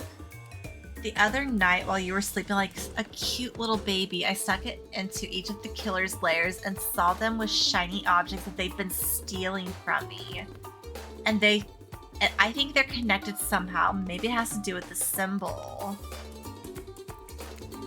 I tried to go back last night, but something blocked me from picking up any of the objects. Blech, I can't talk. I tried to go back last night, but something blocked me from picking any of the objects up. Someone or something knows I've wanted them. I think if you try, it might work. What do you say? Will you help?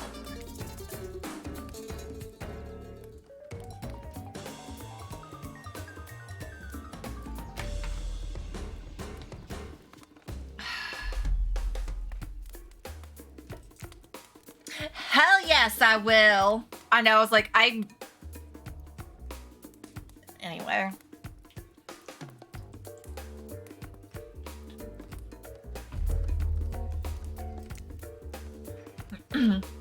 A globe-trotting treasure hunt on the level of Nicolas Cage masterpiece, you definitely can count me in.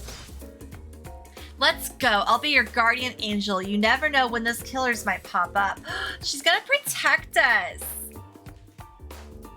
You grab Huntress by the hand and practically trip over your own feet on your way out the door. It feels good to have a quest, really. But part of you is wondering how quickly you can get through this and impress Huntress. Soon she'll take you in her yoked arms and you'll swoon. I'm already swooning. Your childhood crush on Papa. I never had a crush on Popeye, but okay. Where do you want to start? There are 4 killers who have stolen from Huntress. You're not going to let them get away with it. Which one will you investigate?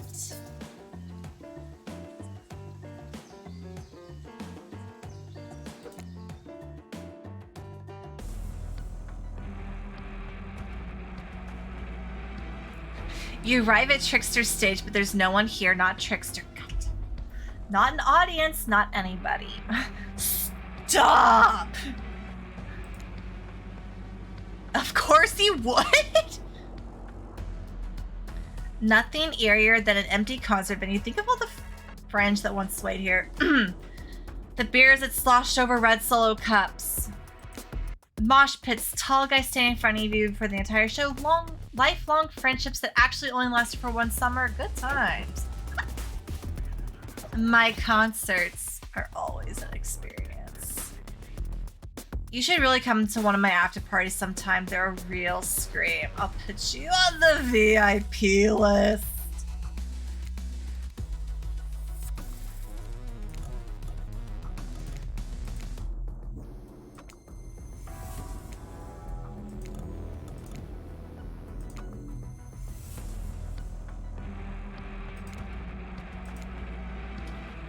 I have no idea what that is.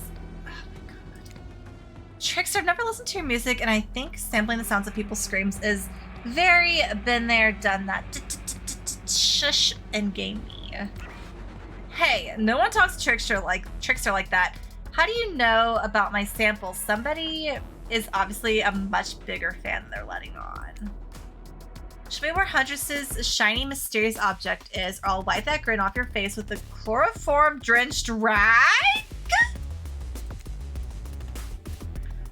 Way to harsh my mellow. Deranged violence and torture is only cool when I do it because it's my commentary on a shallow society, and I make it look sexy.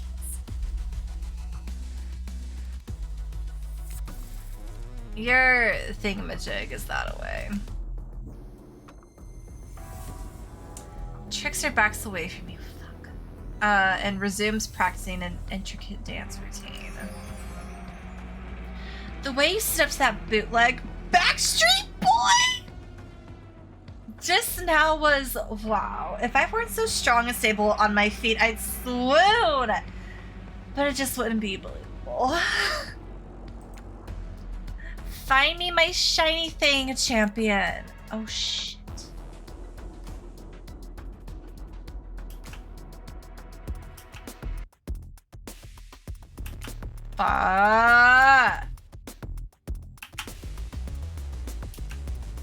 I'm not doing good.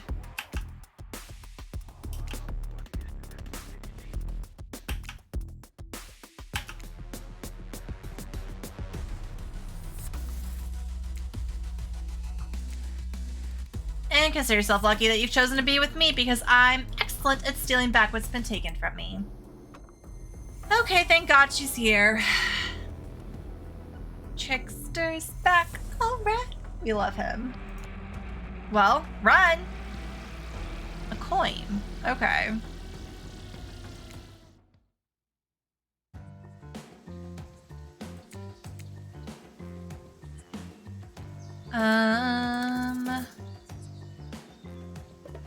Let's go to Spirit.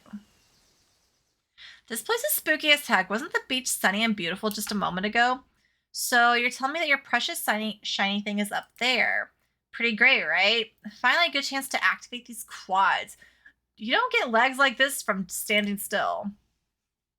But you already know I love a good workout. Running, jumping, climbing, roughhousing. Oh. Get that damn shiny thing before your immeasurable...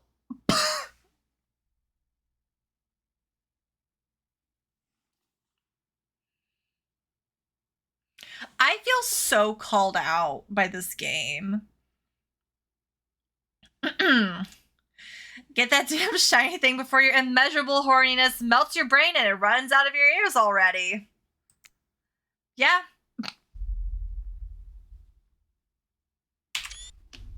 Yeah, I called it out. It's obvious to everyone. Just own it. This fucking game. So, shall we? Inside the lighthouse, it's so dark that you can barely see the step in front of you, but that's okay because you've got about 100 stairs to practice getting the hang of this in the dark. However, something about this gloomy place is wearing you out and messing with your otherwise happy horny aura. You can practically feel your mood going down, down, down as you climb up, higher into the lighthouse. Before you finally arrive at the top. I know, right? I'm like, where's my angler mask? Spirit, you look pretty pleased with yourself. Yeah, I'm getting the hang of this whole being dead thing. Did you totally get sadder the closer you got to the top of the tower? That was me, baby. I got to share the wealth, and by wealth, I mean unending despair. You're probably here for your precious shiny things I've stolen. Good luck finding it. I'll be over here reading if you need me. Let's find the shiny thing. Anything to brighten the mood here. Alright, I can do better this time.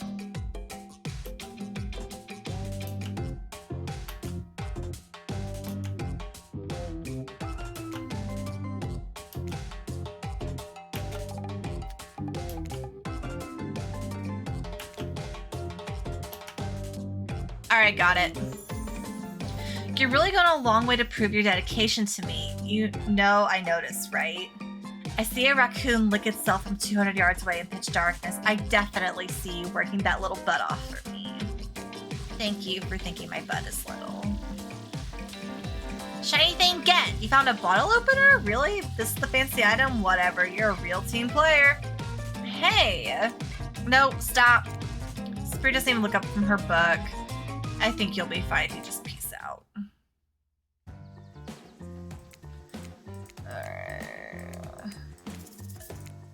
Let's go say hi to Wraith. You arrive at Wraith's oddball hangout zone. You immediately understand why they call it Cosmic Dump. They beat me off. It's as if there are items and elements from all over the universe in this space. Also, it's a damn mess. But it's undoubtedly a special place. The very air you breathe makes you feel that you're part of something much, much larger. I'm going to hunt us some lunch while you find the object. You'll know it when you see it because it's extremely shiny.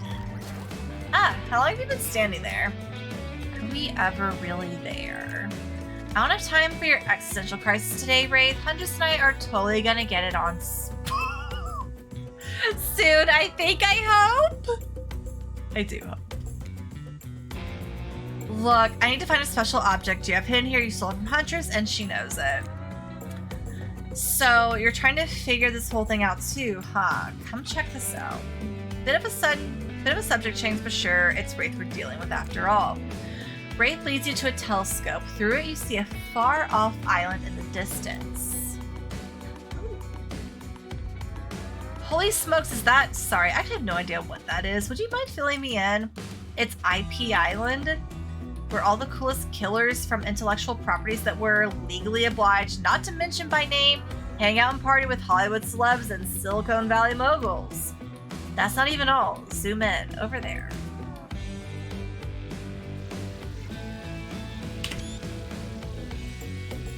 Is that Ghostface?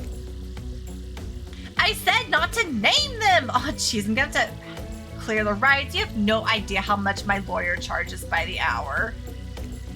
I'm sorry, you just kind of popped up. I'm telling you, something crazy is going on here. Ghostface? Like, the Scream guy? Yeah. We from the Scream movies. I'll have you know, I wasn't trying to steal anything from Huntress. I was just looking for answers, but also occasionally losing said answers.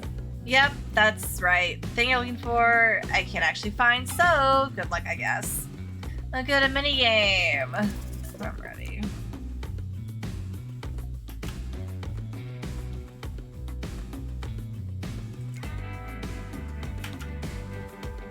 Getting better at these slowly but surely.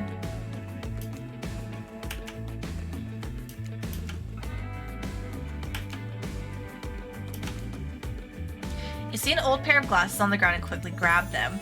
You found it! So shiny. I knew I could count on you, Mary. And that's saying something because I literally never learned to count via any traditional system of numbers. Let's get out of here. It's hard to believe that these old glasses really mean anything special, but a lady like Huntress deserves whatever she wants. You spent a moment imagining Huntress with glasses. Would she wear them over the mask or under? Hey, that's not just some junk. Those are my reading glasses. I just subscribed to highlights. What? Okay. Ugh. Let's go. Say hi to Trapper.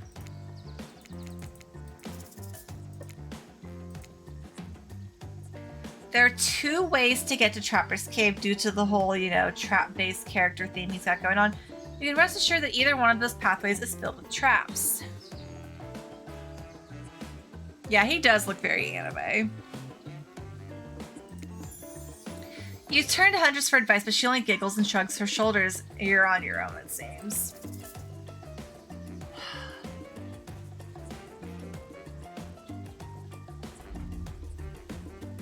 I don't know.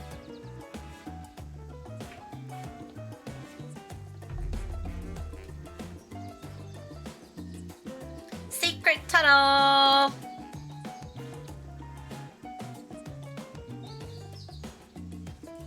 Underground sounds secretive. No one can stop you if they can't see. That said, no one can rescue you if they can't hear you scream. And nobody will need to waste time burying you if you're already underground when you die, but you're not gonna die, are you? I was thinking that too. I was like, forest is her territory. I almost chose up what secret tunnel is. Surely a dimly lit tunnel like this must be ripe with traps. However, you managed to make your way along distinctly uncaught by any traps, Rusty, Bear, or otherwise. I got this. You're doing great. You're not at all afraid? Who, me? Nah. I gotta say, this is up there among the nicest, damp, and seemingly abandoned tunnels I've ever wandered through. Look, it even has lights. Inspired by Huntress's bravery, you dig deep inside yourself and summon courage of your own, which is good because you're going to need it if you're going to head through whatever very murdery-looking passage way ahead. You enter a humid, shadowy cave. Dripping water echoes all around you. It's definitely not cozy like the cabin you left behind. You wonder, how deep does that pool of shiny water go? Oh, it's over with.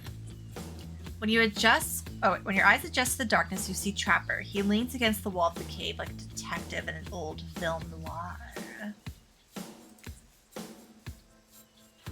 I knew you'd come. Trapper, get out of our way or I'll scare you and serve you for lunch.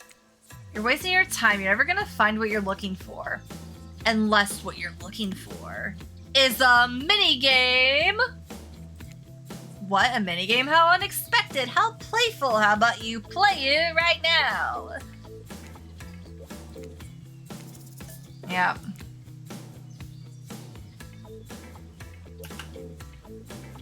And yes, that was ghosty, briefly.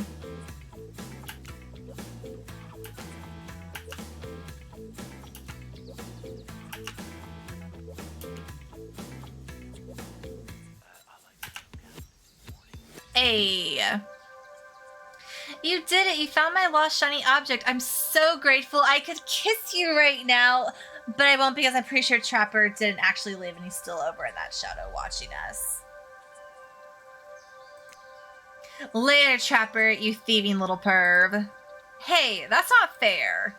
I'm huge. Come on, Mary, let's hurry to the next place. Get a pen. You found Huntress's shiny thing, and well, I think it's just a regular old pen, but we don't need to point it out. She's happy, and that's all that matters, yeah. Yeah. Phew, that was fun and scary. Good to see the other killers are taking their heartbreak in stride, more or less. And you got a really nice tour of some of the island's lesser-known haunts. Haha, boom, still got it.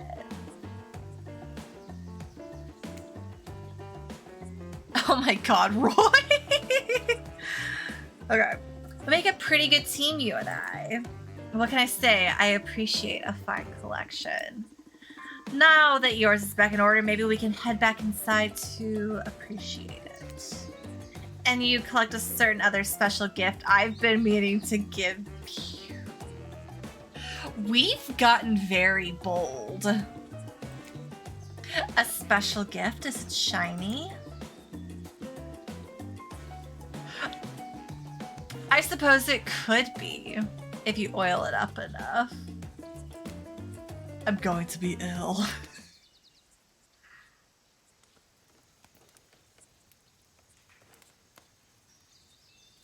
When you enter the cabin, it's dark, barely lit, deep shadows stretching from wall to wall. Somehow it manages to be a little bit more terrifying, but also a little romantic. But you barely even notice. You've got other things on your mind. Oh my god! She's so...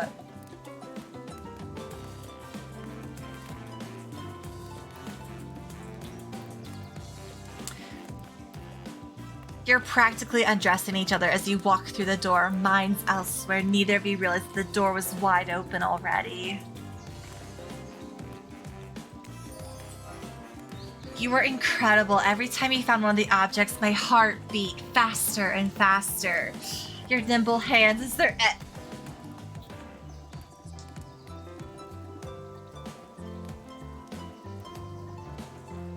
Everyone hydrate.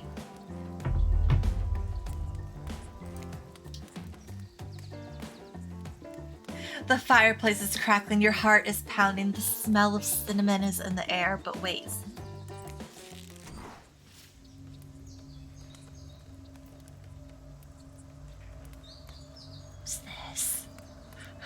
Who is this? Who is that? Who is that? Who is this?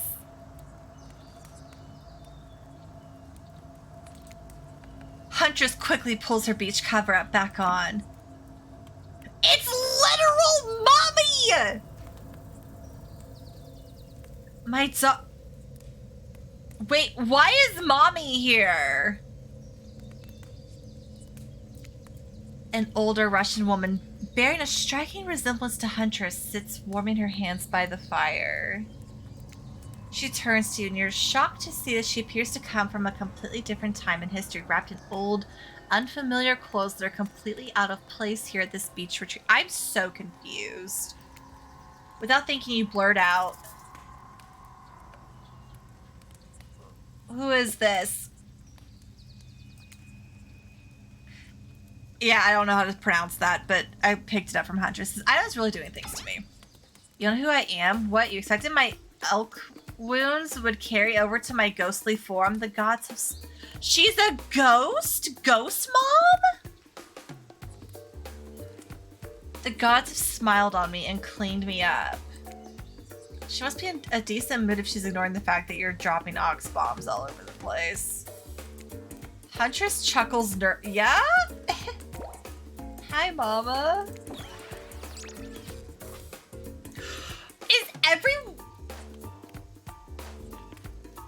Claudia and Dwight burst in like they're in a prank video. Bet you weren't expecting this date to include meeting her mom. What? Hey, Huntress, how do you feel about your dear old mama coming to interrupt your date? We were... Huntress throws the hatchet directly at the two survivors. It skewers the wall in between them. Without another word, they quickly scurry away. Good girl. Huntress turns to you. I hope this is all right.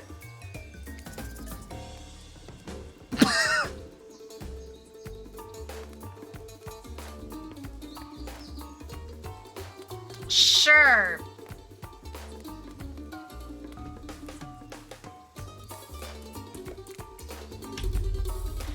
Of course it's okay. I give great... What? Huntress breathed a sigh of relief. It's just not the mood I thought we were coming back to.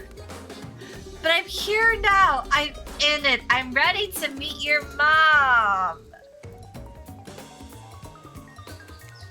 Thank goodness, because my mother is the only person, most important person in my life. We Russians invented tea, did you know that? Mama Huntress shoves a cup in your hand, and as you drink your tea with her, the air becomes warm around you. You Huntress, and her, I called her your Huntress, like she's mine, my Huntress. Sit by the fire and exchange stories and anecdotes. Mama pulls out some old-time pictures of a young Huntress in black and white holding bloodied animal corpses with a chilling dead-eyed stare. I'll say Mom's hot. We stan. Good genetics, y'all.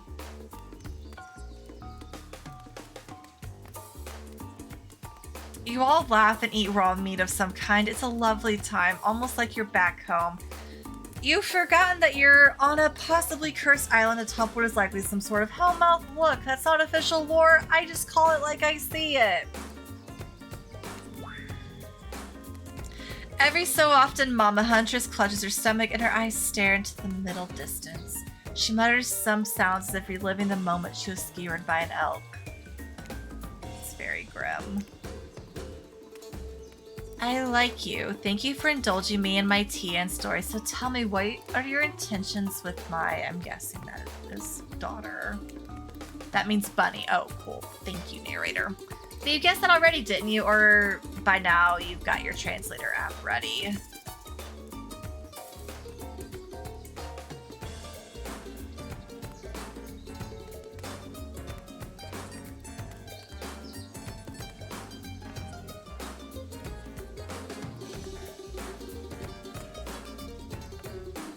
I know, she said she wanted to start a family. And I said I do want to start a family with the right person, and I feel like we've got a lot of chemistry going. So... Devils is Mama single.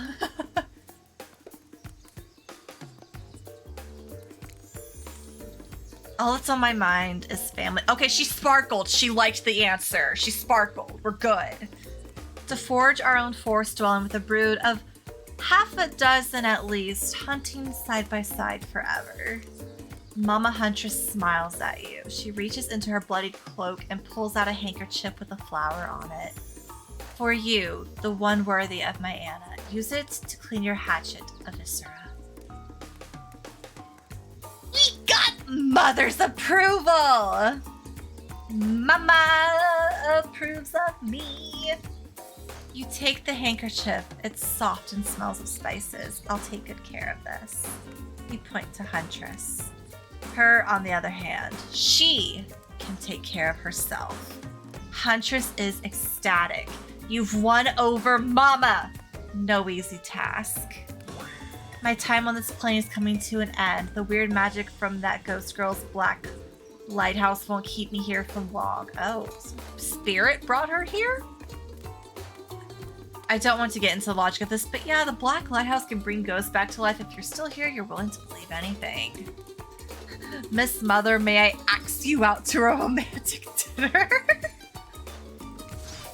It was Spirit who brought you back? I'll have to thank her.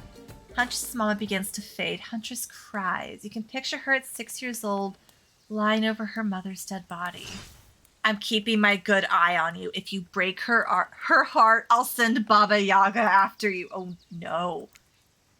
You try to chuckle good-naturedly, but you should really be afraid. Baba Yaga is no joke, yeah. We play shuffleboard every third Thursday, and she's absolutely ferocious on the court. Bye, safe journey home to the realm of spirits. Mama Huntress fades away, leaving you and Huntress alone again. Not a second later, Claudette and Dwight storm back in, never alone for too long on this island. It's time for a dramatic scene between the lovers. Shall we adjourn to the forest clearing for ambiance? You and Huntress stand holding hands in the forest clearing. Dwight and Claudette watch your interactions closely. Too closely. Hey, I really loved hanging out with you. I think it's time. Time for oh my. Okay. I'm ready for this. Time for you to call me by my real name, like my mother does. Will you call me Anna? Anna? Anna. Yes. Oh, that, of course. Yes, of course. I think Anna is a beautiful name, and you're a beautiful person, Anna. I can't remember if it's Anna or Anna. I think it's Anna. Mary, do you know what I'd like to do right now with you beneath the moonlight?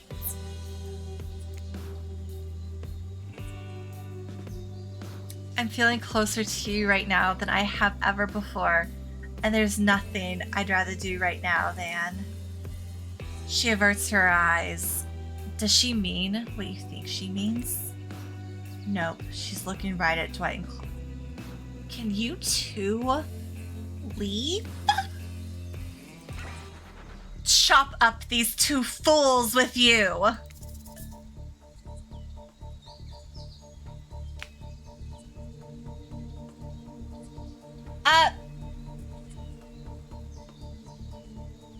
That's true. Do we...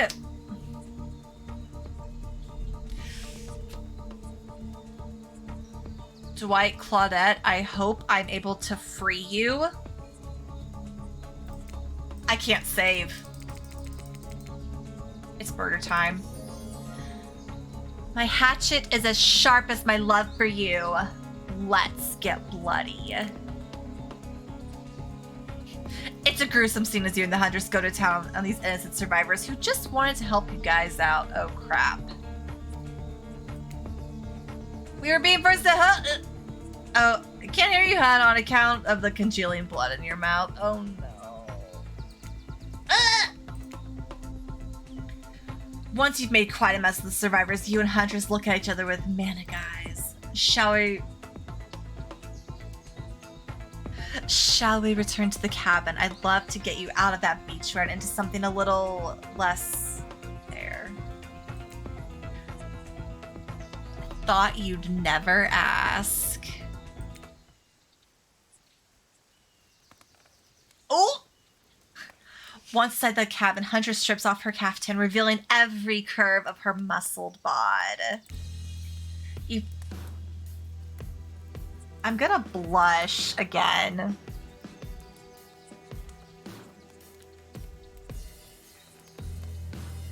I have to read this out loud to y'all. I'm getting flustered. You follow her lead, disrobing for the first time since waking up here on the island. Yeah, you've been sleeping in your clothes. No judgment. It's a strange new place.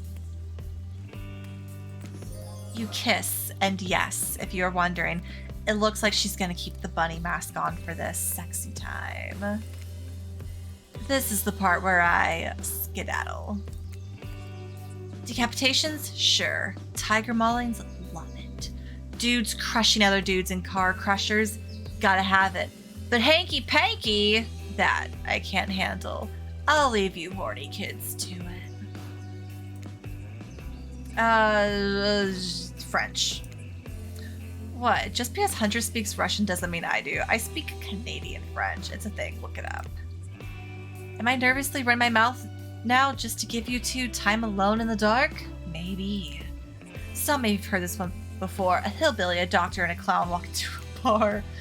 Fine. We'll get back to it. Post doing it. You and Huntress lie together in the warmth of the fire. Everything is perfect.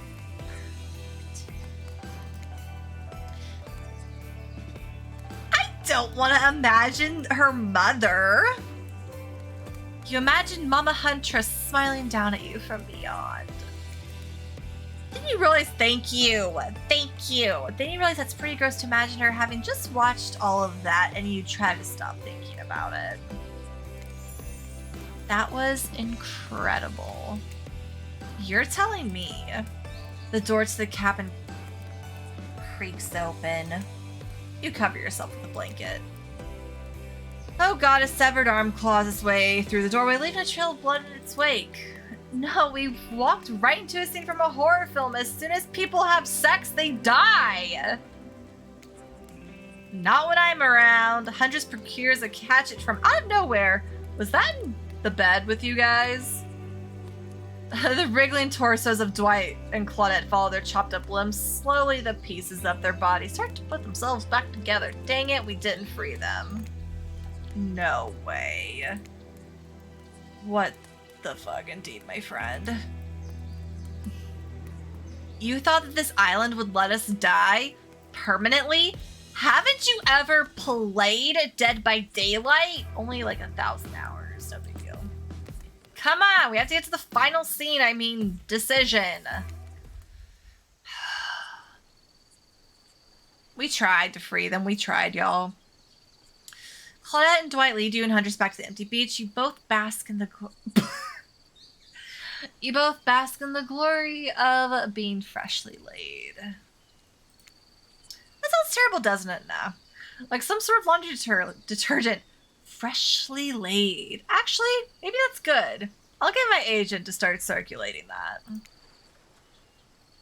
The island is strangely quiet. No sarcastic remarks disguising a broken young woman from Spirit. No strange wide-eyed stare from socially awkward Wraith.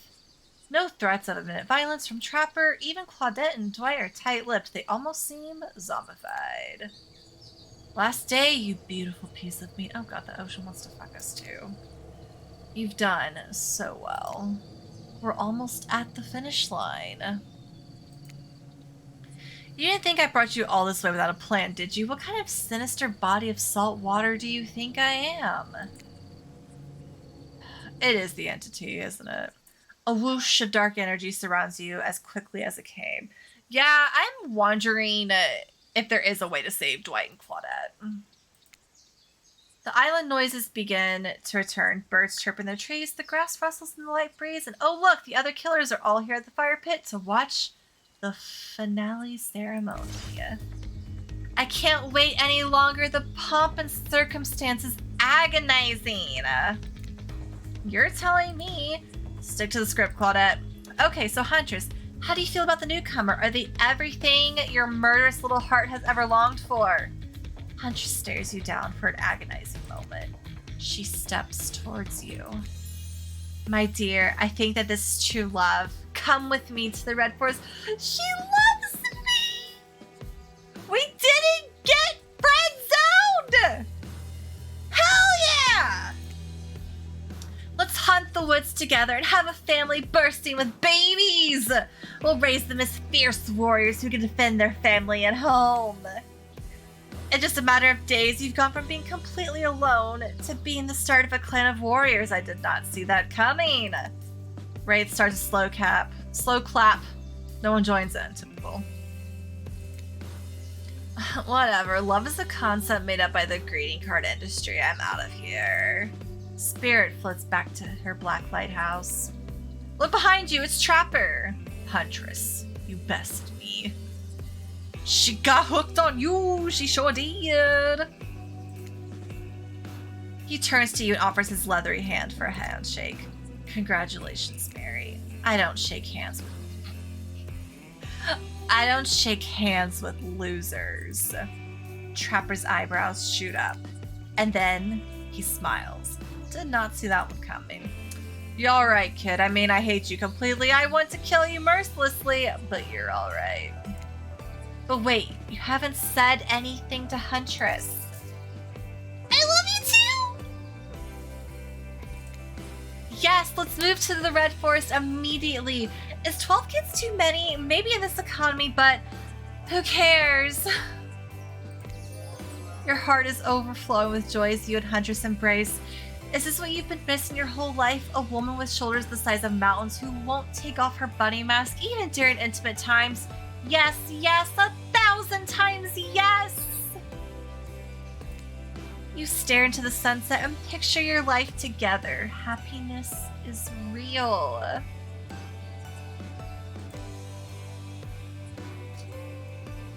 Oh my!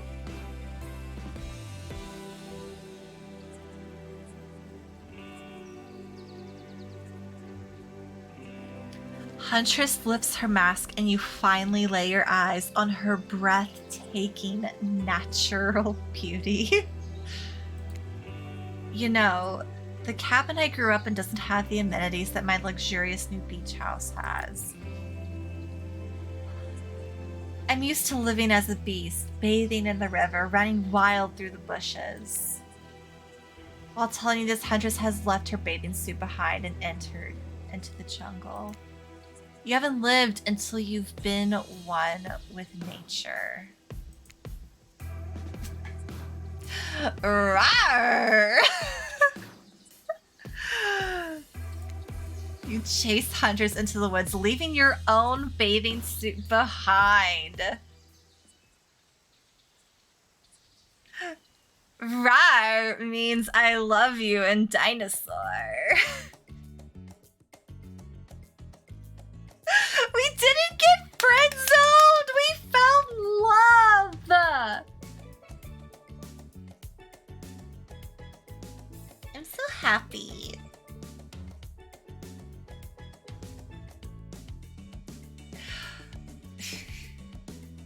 I did it. We did it! Okay, the people who really wanted... oh yeah, absolutely. The people who were wanting a full Huntress romance, did that live up to your expectations? Oh, Devils, I have not seen a person type the word glomp in I don't know how long. Do people even know what glomp is anymore?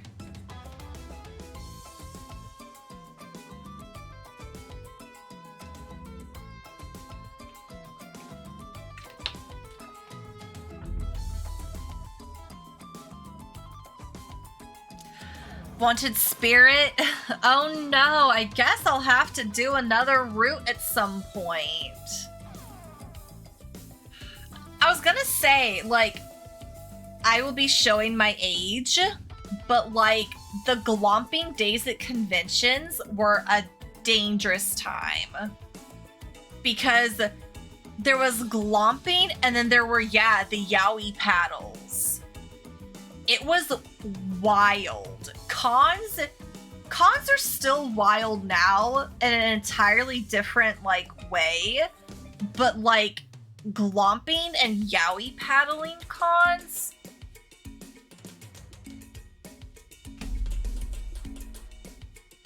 Then COVID happened. Yeah, now we just got... Well, when did that stop?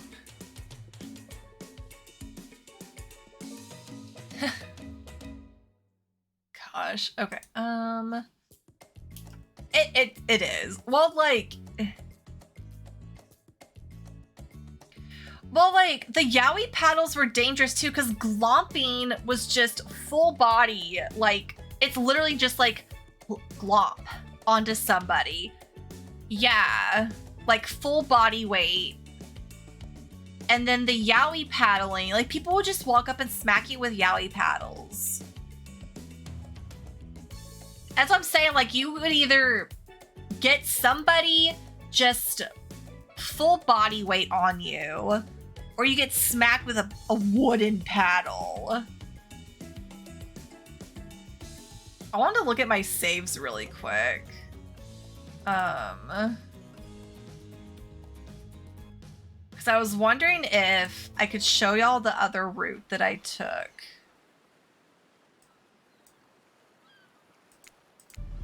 Oh, hey, I can.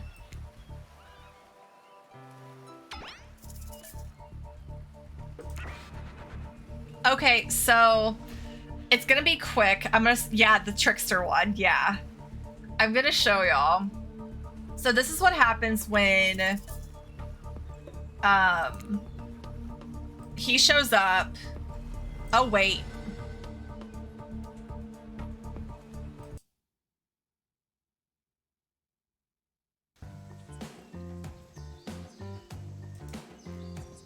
I chose wrong? Wait.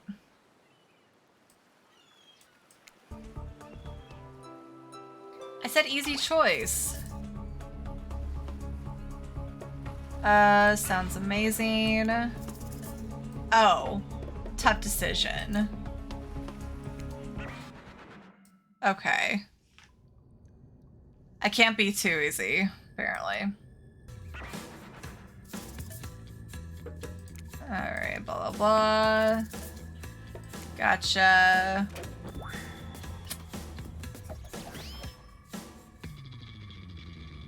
Doing the whole thing again? It's an experience. I think people should experience this. It's great. Mary, okay, so why are you here? So you leave whoever, you go with Trapper, and then here comes Trickster to steal the spotlight.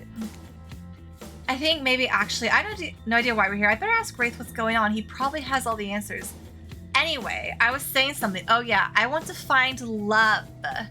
Same as you. Okay, y'all are... Anyway. I don't sound like a legit reason. So what do you say, Mary? Do you want to find love with me? Why should I? Suddenly, Trickster turns very serious. His pop star persona is gone. I can promise you something Trapper can never give you.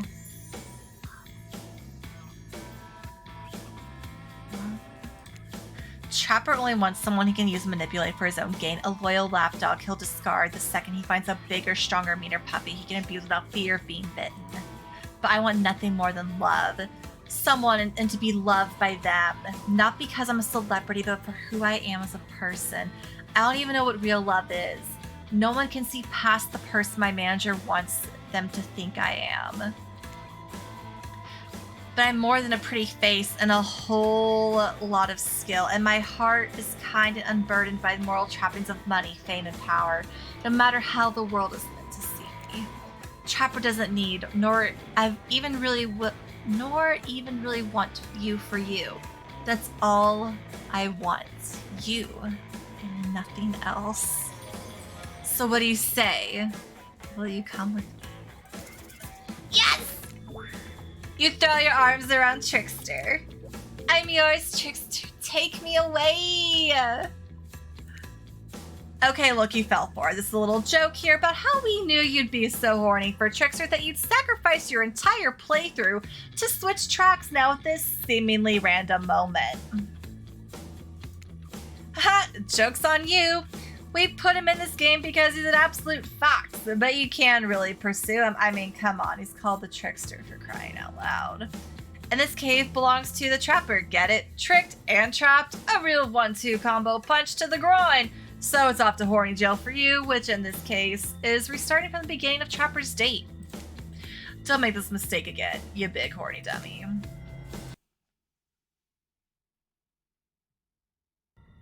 So...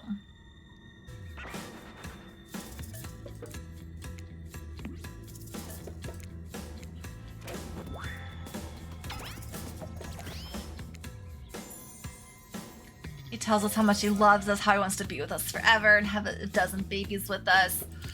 We throw ourselves into his arms once again. Oh crap. It's not like you have to do this one little path repeatedly to unlock him to get to his island, or we're just messing with you, but that's exactly what you have to do. Just kidding, it's not. Don't make this mistake again, you big horny dummy. Yeah, the dialogue changes. I skipped the first part on accident because I'm a big dummy. Okay, I'm gonna be careful this time.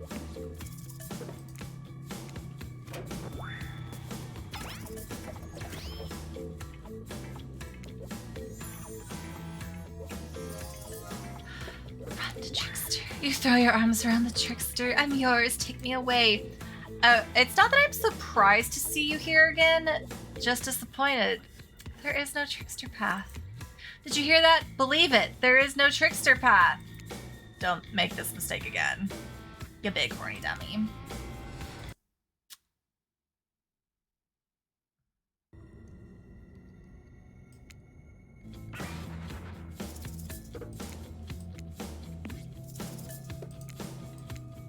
Do I keep making the same mistakes? Of course I do.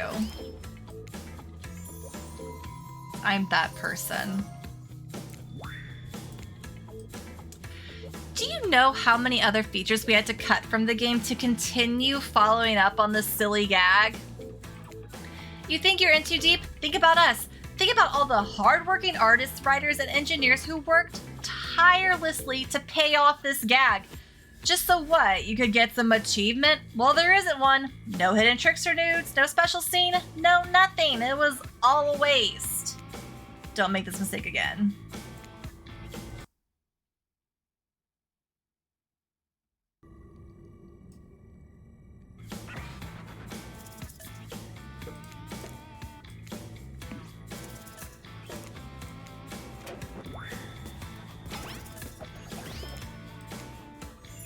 He loves us, though. We're meant to be.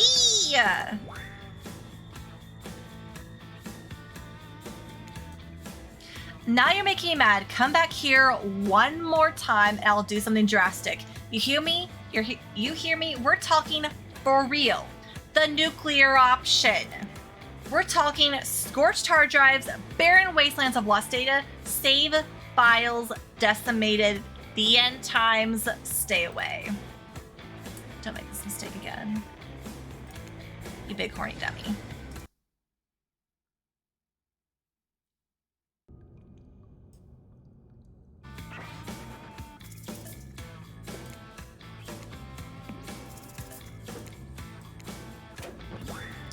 Now you might be thinking, would they really wipe all your save data?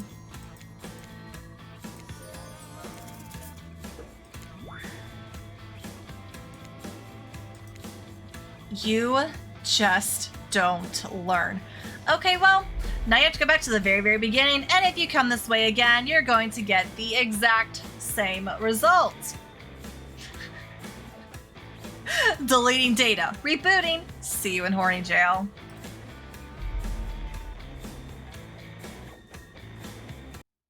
And then the game closes.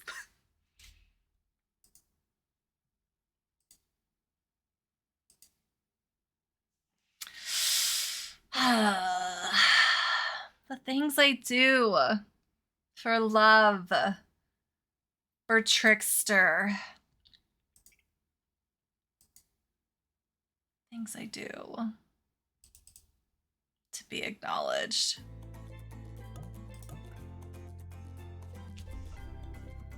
And FYI, it does every single save file that you have poofs out of existence. And there, like, hold on, where was it? Where did Steam go? So I get to keep my achievements, right? Yeah. Yeah, I get to keep those at least. So yeah, that's the I have no regrets on that route at all. Zero zip nada.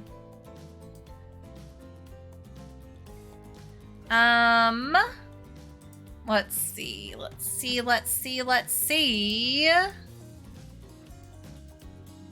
I have any raid options? I shall do. At midnight was interesting. Yeah, I had no camera though. And I was sitting there and I played this for the first time in Discord, like with just some friends, and I was like, do y'all wanna, watch me play this? And yeah, like I was just like, am I gonna keep doing this? I'm like, is it really gonna wipe my data? Like all my data? And I was like, I'm gonna find out. Oh, the first time Trickster showed up, I made a stupid sound. Like, I'm glad I got that out of my system before I streamed this game. Because yes, y'all have gotten to see me and throw me in horny jail for this game. But at least, at least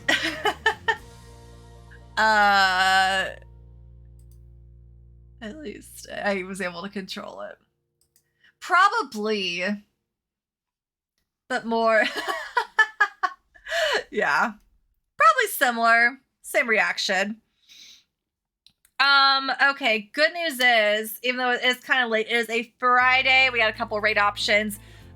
We are going to go say hi to the awesome people over at MHQ, Metroid HQ, who are in the middle of their MHQ-thon, their charity marathon. Right now, they are doing a Metroid Fusion randomizer race, and it's a three-way race. So let's go show them some love. I hope you all have a wonderful weekend. Thank you so much for hanging out. Thank you for the raids, the follows, the subs, the resubs, all that fun stuff. And I will see you all next week for some Xenoblade Chronicles. Better late than never. I'm finally gonna do it. So I will see you all next time. Bye, everybody.